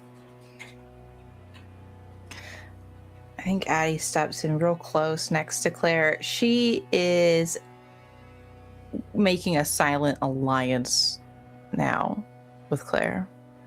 As she looks up at Mr. Summers over her eyebrows, or under her eyebrows, like classic Kubrick stare. I don't know, I watched a man lose all of his fingers in one fell swoop for cutting across those who he should not have cut across. I looked him dead in the eye when I did it. You have the power to inflict pain on one man, Miss Cook. The people with the real power have the means of inflicting that pain upon an entire city. You are right about that there, Mr. Summers, but let me explain something to you, though. When I do it, nobody seems to fucking notice. So I can just keep doing it over and over and over again. Well then, I guess you'll just have to do your worst. Happy to. I am expected. Prior engagement. I must away now, but please heed my warnings. There is a horror in this house, the likes of which will drastically alter your life course, should you And I but hope come you within. know you are protecting that. My dear, I am protecting myself. I assure you, you are not. Agree to disagree, then. You seem to both be young ladies of tremendous sagacity, and I wish you well in your endeavors. It was a pleasure. He bows. She lets go. Yeah, she'll let go of his hands. Good luck. He turns and starts to walk away. As he walks away, Addie leans in close to Claire. I want to see what's in that fucker's cottage. Yes, I believe that is our next course of action. Is he going into the cottage? No, Is that what he's going doing? away. He's heading off towards the street. Maybe not so much in daylight, but if you're feeling up for an adventure, I'll buy you a pint for it. I do not drink anymore, Miss Cook, but I am sure we can employ your particular talents in this endeavor. Oh, I think that we could. Any more? She kind of cuts a look. Yes, well, I have a habit of doing away with that which does not serve me, Miss Cook. Drink is not meant to serve you there, Claire. It's just meant to be enjoyed. Now there comes a point where you no longer enjoy it, you just do it. Well, I can understand that. Look, here's the deal. That staunch bitch is inside waiting for us, I'm sure, and I'm really interested to see what that scullery maid's got to say for herself. I want to have a look at that ledger. Yeah, there's a lot of things in the Lord's office I'm sure I can break my way into. I'd like to take a look at. Quietly, I presume. Oh, but Claire, I wouldn't have made my fortune if I did it loudly. Yes, you and your fortune. Did you spend it all on gin? No, not all on gin, also on cigarettes. Yes, Mhm. silly me. Not foolish of you. Come on, Yeah. let's go. But before she starts off, I think she's gonna step in front of Claire again and kind of look her down. She likes doing this. I don't know why, but I'm running with this bit. Listen, and she puts a finger to her chest. You and I have work to do. And it's gonna work a whole lot better if we just have an understanding with one another. I stepped up for you just now. And I'll continue to keep stepping up for you. As long as you understand that when it comes time, you better step the fuck up for me. Yes, I figured that we should be cooperative. And I think when she pushes the finger from off her chest, it would be better if you were a bit more diplomatic. Just a tad. Diplomacy's never been really my strong suit, but I can work on it. Yes, and keep your hands off me and bathe when you get home. And before you leave home. I don't have a bath. And she just turns and walks away. Our lovely new coin that doesn't understand the concept of people not being able to afford baths. Love it. She just assumed that they just don't do it. Why would you choose that? You head back inside the house. When you do, you walk into the kitchen and you find it empty. There's no one about. You can see that someone has been by and made some bit of lunch. You can see a bit of remains of bread and cheese on the counter, and the kettle's hot, but there's no one around. Mm-hmm. Hey, Bash. Come in. Is there anything for Addie to pick up and eat? Oh, yeah, Cheese? for sure. Yep. Yeah, I think she takes up a little bite of cheese and a little bite of meat. Maybe she makes herself a little Sammy moment. I know you. You hear a voice. Hey. Mouthful of cheese, she turns around. She also turns around because she has no idea who it's addressed to. You turn around and you see a handsome young man standing there. He's got a bit of a slovenly appearance, like he just rolled out of bed. His shirt's kind of open, and the sleeves rolled up and not tucked into his pants, and he's standing there barefoot and he's eating a piece of cheese. You would recognize Philip, Claire. And he's looking at Claire when he says this. I recognize you. Philip. God, how long has it been? Years now. Was it the garden party at Oxford? Yes, with Missy Claridge's party, I believe. The indomitable Missy Claridge. Yes, you were with an old friend of mine, weren't you? I believe so. Yeah, she knows full well who it was, but she's a little cagey about it. John Temple, wasn't it? Yes, it was John. The thing that would click for you here, Addie, is that John Temple, the name, is the name of the former Prime Minister. If I remember correctly, you were very taken by him. Could hardly take your eyes off him as he went punting on the river. Yes, that is true, Philip. I hear things didn't turn out so well, though. Deeply sorry about that. How are you, Philip? Oh, I assume not very well, actually. well, we do as we must. This whole affair, of course, has been quite a trial. I'm having difficulty wrapping my head about it. I feel so surreal, like it's some nightmare, and I'm just waiting to wake up, and it never happens. I'm sorry. I'm Philip. Philip Abernathy extends his hand towards you, Addie. She takes his hand in like a crushing grip and gives it a firm shake. Oh, Addie Cook. good grip there, Miss Cook. Don't you fucking forget it. I don't think I'm liable to. I'm sorry. I understand you're here doing some work. You're and he turns back to Claire. You're a detective now, are you? Part-time. And how's that going for you? Well, you know, employment is employment. I do as I must. I hope you don't mind if we ask you some questions. I know it's all very fresh and...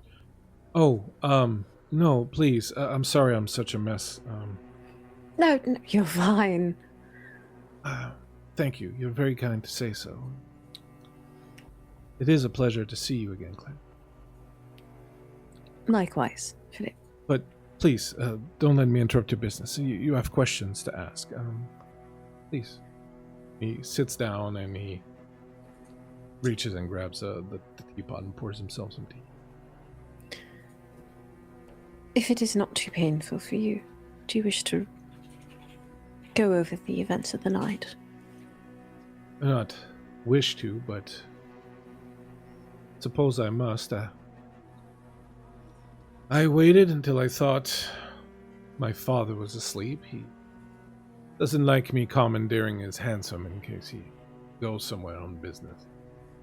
Late hour, I dozed for a while, and then around 11 I sent Sorry to tell Braddock to ready the hansom.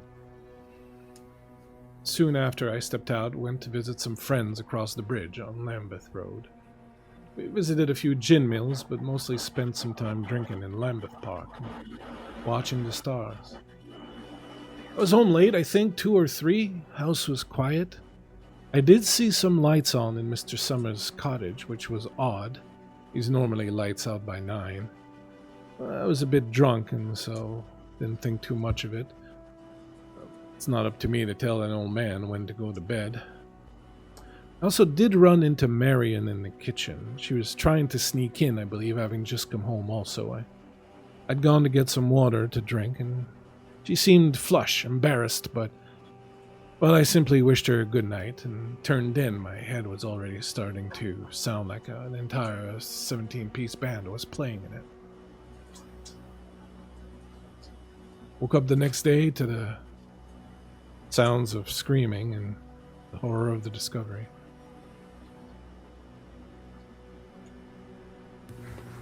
Do you know who discovered it? He was not discovered. We realized he was gone. But I'm given to understand the room was in a bit of a frightful condition.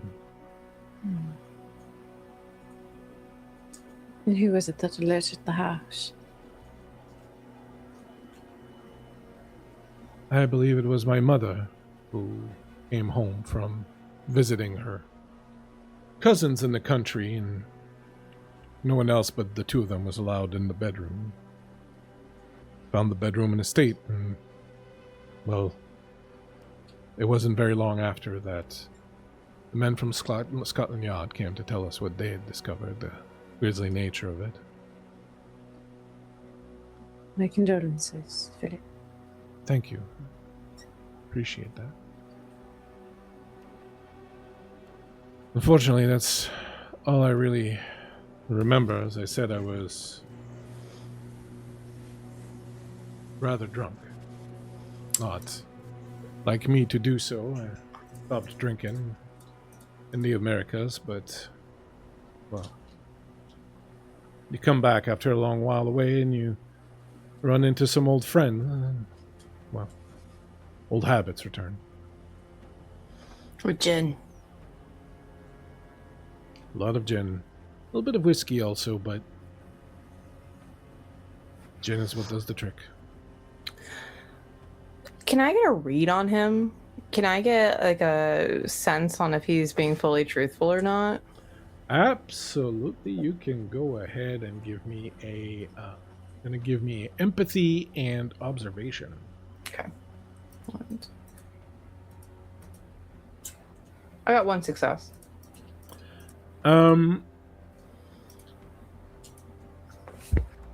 Yeah. You feel that he is perhaps a little bit ashamed of something. And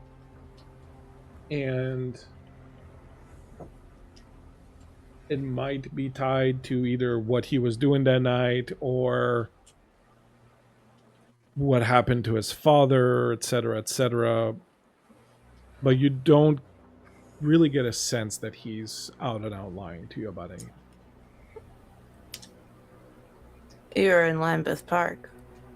Yes. Do you go there often when you're in country? No, it must have been a number of years since I'd been.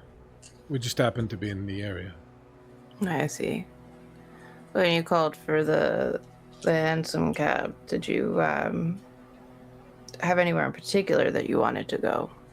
Yes, I was meeting my friends down at the Crown and Roses on Lambeth Road.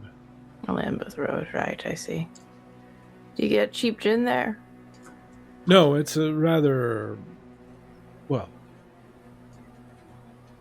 it's a rather expensive place, which is why we switched soon enough. We went down the road to tap a place that doesn't even have a name in the front. Just the smell of gin wafting out of it. Would I have an understanding of where he's talking about? I mean, there's probably like A half a dozen, gin mills yeah. like that. Like, you know, Yeah. it could be anywhere. Okay.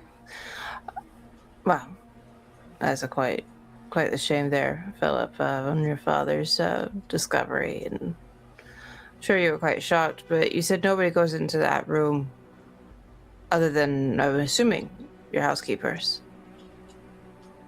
Yes, I believe Marion is allowed in to do the linens and such.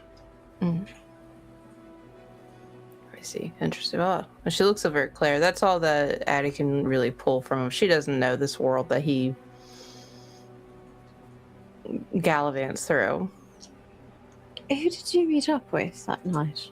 Was it a prearranged gathering or spare the moment? Yes, I hesitate to bring them into this, but there were some of my old friends, James and Anthony. Edward was there also, and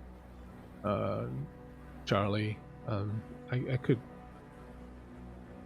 certainly get you in contact with them if you wanted, but they didn't come here. They were not aware of anything, and I do believe they're trying to keep the exact nature of what happened secret for as long as possible, so I would hesitate to bring them in on it just now. They're Of course, good of friends, course. but a little bit too much gin and they start to blab it. Yes.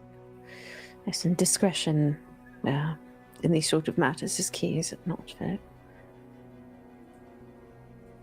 Indeed. I assume you have much to do. I'll be around if you want to carry on with what you were about to do and think of something else. You can come and find me. I'll be somewhere in the house or in the gardens. Gosh, will you remain here for the time being, or are you traveling overseas again? No, I don't expect to go anywhere. There'll be a lot to do handling the estate now. We'll be doing that for some time. Of course. Well, you look after yourself, Philip, and I believe we'll be in touch again. You look after yourself too. You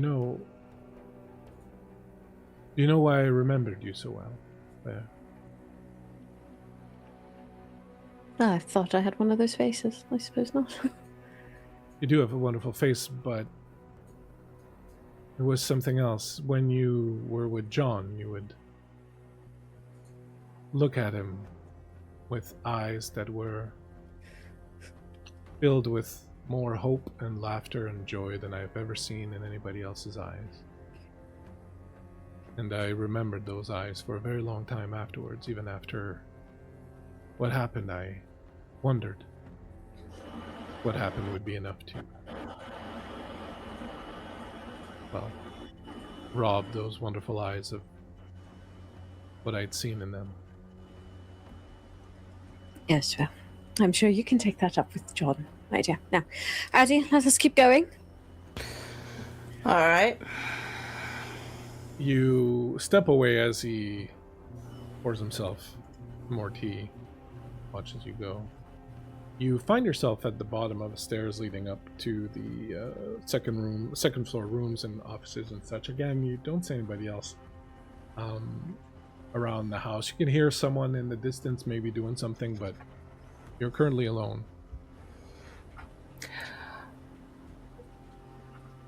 I'm not going to pry. But I do know when a man has perhaps taken by a woman. Yes, I would much prefer if you did not pry, Addie. I am long over such things. The task at hand. That's all right. Yep, we all got our secrets, Claire. Yes, some secrets don't seem to stay secrets. Yeah, happens to the best of us. And she carries on, and Addie's looking for the office, for the library. Yeah. You'll find it pretty easily enough at the top floor. There's a wing that's very clearly bedrooms and such, and there's a couple of other... you open one and you realize it's a drawing room, but then you get to a door that is locked. And you figure it's probably the office. It's in a corner and it's away from the bedroom. Addie's already taken out her lockpick. Do agility and stealth. Got it. You don't want to just ask if we can go inside? This is way more fun. You have lockpicks? Dear God. I thought I did. Then you would get a +2 dice. Apparently I did not pick up lockpicks. I did. Yeah, you did. I saw. I did. Okay, so it's agility and stealth +2? Yeah. Okay, no problem. Oh, fuck me. I can't read. And that's just one more dice, right? Or 2 more dice? 2 more dice for the advantage, yeah. I got 2 successes. Excellent. Without too much difficulty, you... I guess, Claire, you would see her do this, like, really easily, like, almost without looking, and it's kind of scary a little bit, because you assume this is probably Mortifying, yeah. locked. The door opens, and you find an office kind of as you would expect it. Very well appointed, bookshelves all around, a big, beautiful desk, chair, a couple other leather chairs in front, fireplace, a couple of club chairs on either side of it, a table with several carafes of liqueurs, a big standing cabinet in one corner, a globe, a little shelf with like papers and things of that nature. The desk has apparently been left sort of the way it was. It's littered with books and other things. And it's very much sort of as you would have expected it. Well, let's get to work. Swiftly. And she will quietly shut the door behind them as if they were never here, never supposed to be in here. I think you'll notice that Addie walks in a very specific way in this moment. She's putting all that, distributing the weight as much as she can. She's being very quiet, very silent, and heads right over to the desk and starts. She's going to start pulling on drawers. Immediately as you approach the desk, you see something. Hey, Agora Quest, thank you so much for the raid. I see Agora Quest. That's crazy. Agora Quest, yeah, right there on the desk.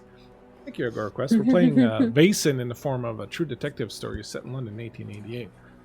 As soon as you approach the desk, something catches your eye. And it's on top of a bunch of books and papers, there is a leather-bound book, old leather, kind of cracked. And on the front of it, there is that sign, that ram's head, or that goat's head, rather, that you had seen on the notes stuffed into their mouths. I'm gonna go ahead and take that book. The book on the top, you see the symbol, and then it says OH, and then underneath it says Tempus Est Circulus, which I'm sure someone has Latin means time is circular. I pick up the book and I slip it in my coat pocket. As you grab it, you get a strange feeling. You see, for a brief moment, a sign. It looks like antlers, maybe in yellow, something of that type. You see a woman sitting in a sanitarium house in a rocking chair, unmoving. You see various things written on a wall. You feel pain. You see a fire. You see yourself in a house on fire, and the fire coming towards you. As you get these quick flashes, you, Claire, see her kind of step back a little bit, and the book falls open on the desk. And it opens up to about halfway through the book.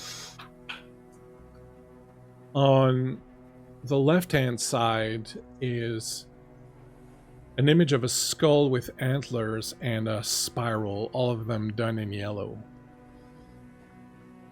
And on the other side are words, a quote that reads, "Song of my soul, my voice is dead. Die thou unsung, as tears unshed shall dry and die in lost Carcosa." From Claire's perspective, she sees Addie's ailment as maybe we shouldn't have been drinking gin this whole time. Mm-hmm. And so she scuttles over quietly as much as she can and goes, "Now, I do not know why you insist on drinking this. Shut up. Shut up right now. Do not ever talk to me like that. I don't care what you think you know or what you do. Look at the state of you." She grabs her head and shoves it. Like, she doesn't shove it, but she grabs it and turns it and tilts it down to the book. Oh, good heavens. Touch that book. Touch it. Touch it right now. What do you mean, touch it? Touch the book. Touch it. She pokes it. As you go to touch it, you hear from outside, "Help! Help! Oh, dear Lord! Oh, dear Lord, help! Anybody help!" She looks at Addie and goes, "You're the quiet one. Rifle through their things. I will be back." Don't get stupid. Shut up. And she'll scurry out of there, giving Addie... I assume she's just going to try and delay for as much time as Addie needs to get everything she needs. You run outside, and Addie, you stay in the office. What are you doing in the office? I'm rooting around. You're rooting around. You go everywhere. You go through all this stuff. There's nothing else. There's this book. There's other papers, some pseudo-occult stuff. Nothing really arrests you, and then you stop and you look and you see that standing armoire in the corner. And you just get the feeling there's something in there, and you walk towards it. You, Claire, run down the stairs, run outside. As you do, you are on Philip's heels. As he's running out just in front of you, you see Braddock, the old man, is running towards you. He's coming from what looks like behind the barn and the little wooded area. He's carrying someone in his arms. And he's screaming for help. In the office, Addie, you pull out your lockpicks and you find your hands are trembling. And you slide them into the lock of the armoire, and you almost drop one, and you bend down and you pick it up and you slide it back in again, and you work. And usually these things happen really quickly and really easily, and you slip, and then you finally get it, and you start to open up the armoire. Outside, you see Philip kind of run to Braddock and help him. Goes, "Oh, what happened? What happened, old man? Is this Marion?" And you rush up and you see that the old man is holding the body of a young woman who appears to be kind of like she spent a few nights or something out in the bush or something. Her skin is darkened. She's naked. Her skin is darkened and covered with bits and pieces of branches and flowers and things of that nature. Upstairs, Addie, you open the standing armoire in the corner, you are immediately hit by the smell of old blood, and you see attached to the back wall of the armoire a series of masks, all fairly strange and alien and off-putting. There are 2 ceremonial knives, both stained with blood. The top mask looks like the face of an Elcor deer with antlers, and there's a yellow spiral painted above it. And outside, as you approach the 2 men, Philip says, I'll get help, and he gets up and he looks at you as you go by. Claire goes, no, don't look, Claire, don't look, and he kind of rushes by you and he rushes out, I'll go get help, and he runs out. Claire is not versed in medicine in the slightest, but I think fight or flight is kicking in, and she doesn't look away, and she will try to help, as panicked as she is, trying to ascertain, is this woman alive? What are we looking at? Claire, you don't need any medicine to realize that not only is this woman dead, she has a spiral has been carved into her back, and on her head have been attached a pair of yellow painted antlers.